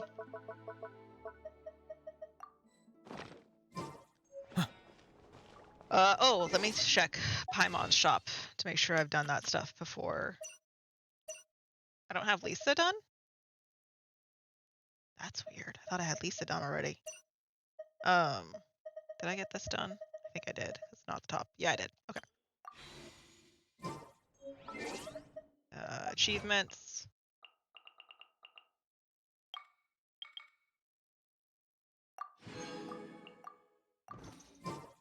So my problem is that I'm not, how do I put this?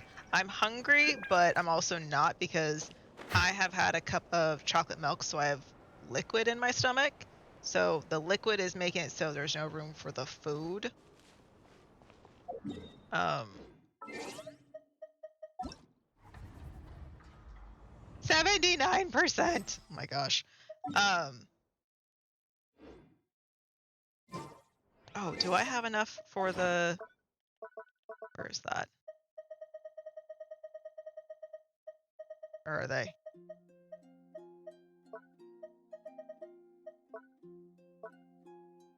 Where do they sit? Aha, 3. Okay. I think I looked at that.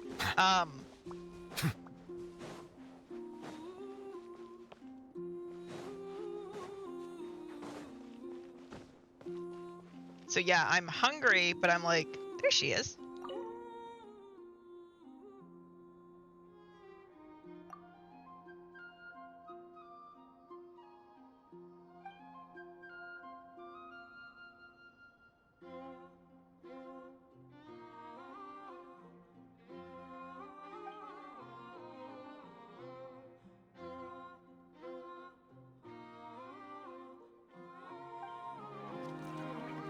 Cool.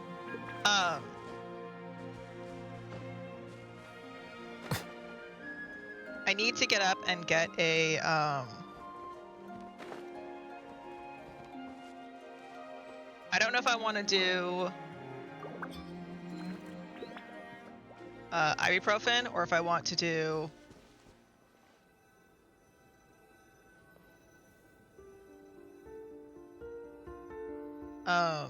this looks interesting. Or if I want to do ginger, because the ginger requires like drinking more liquid and I don't know if I want to do that. Holy Crown of the Believer, Crystal Tear of the Wanderer, Pristine Plume of the Blessed. Oh, these are like 5-star relic pieces. Interesting. Feather of the Indelible Sin, Crown of the Befallen, Bloom of the Mind's Desire, Dust of Enlightenment. Dust of Enlightenment. Oh, that's it, a feather? Vessel of Plenty, Frost Devotee's Delirium, Revelation's Toil, and Joyous Glory of the Pure. Okay. Huh. Wasn't there a room that had an Oculus inside of it? Thought there was. Over here. Not seeing it now, though. I think I'm gonna get up and get some ibuprofen because my back's hurting me a bit. And I have some of those microwavable macaroni and cheese, tons of salt things. Hello, you. So I'm gonna grab one of those. How do I get you? Where's your thing?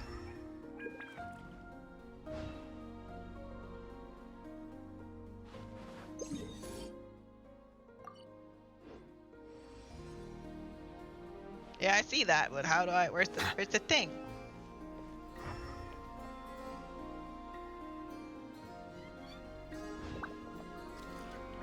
Is it tied to the mirror? I think it's tied to the mirror. Well, this looks like it's done. I think it's done. How do I open that treasure chest then?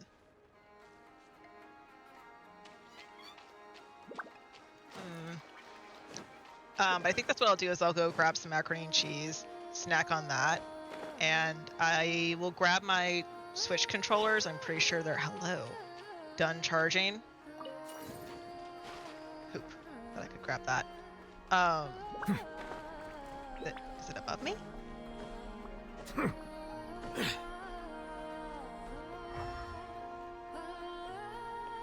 I don't see anything.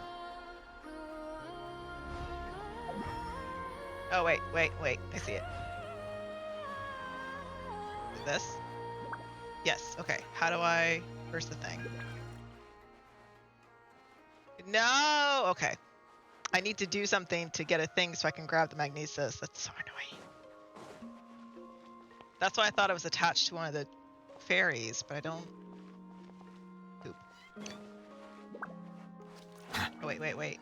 Aha! Let go. Fire! God dang it. Fire! Okay.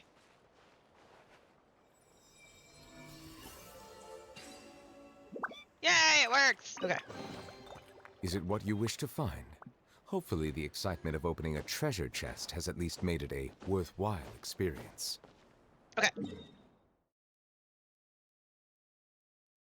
Is that 80% now?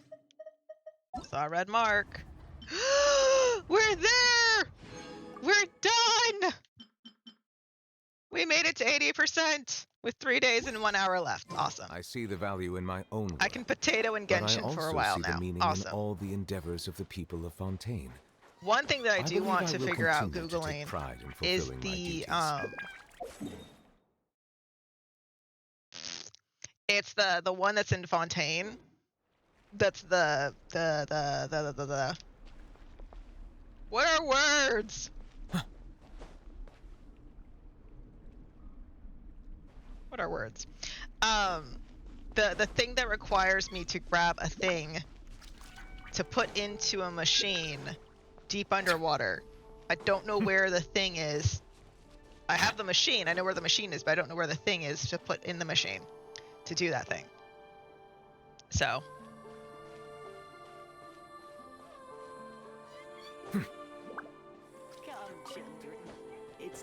Okay, I'm gonna end stream because I don't know how long it's gonna take me to eat some food.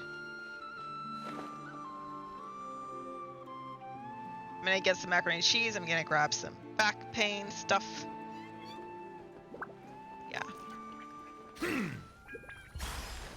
then I'll see you guys in... I need to activate that one. How do I activate that?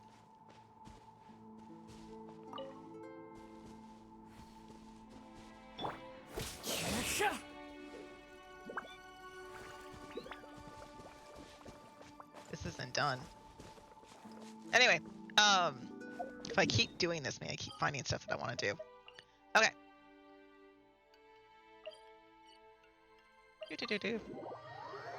All right, I'm gonna go grab a snack. I'm gonna end stream so that you guys aren't sitting on the BRB screen for like 10-15 minutes. I'm not comfortable leaving you guys on that screen for that long. I'm gonna go grab my food, do all the stuff that I need to do, take a mental break, and then when I come back, let's go ahead and see what we can do with DQ11. I'm curious just to see how that will go. I don't expect it to be like amazing, but I'm curious to see how it will go.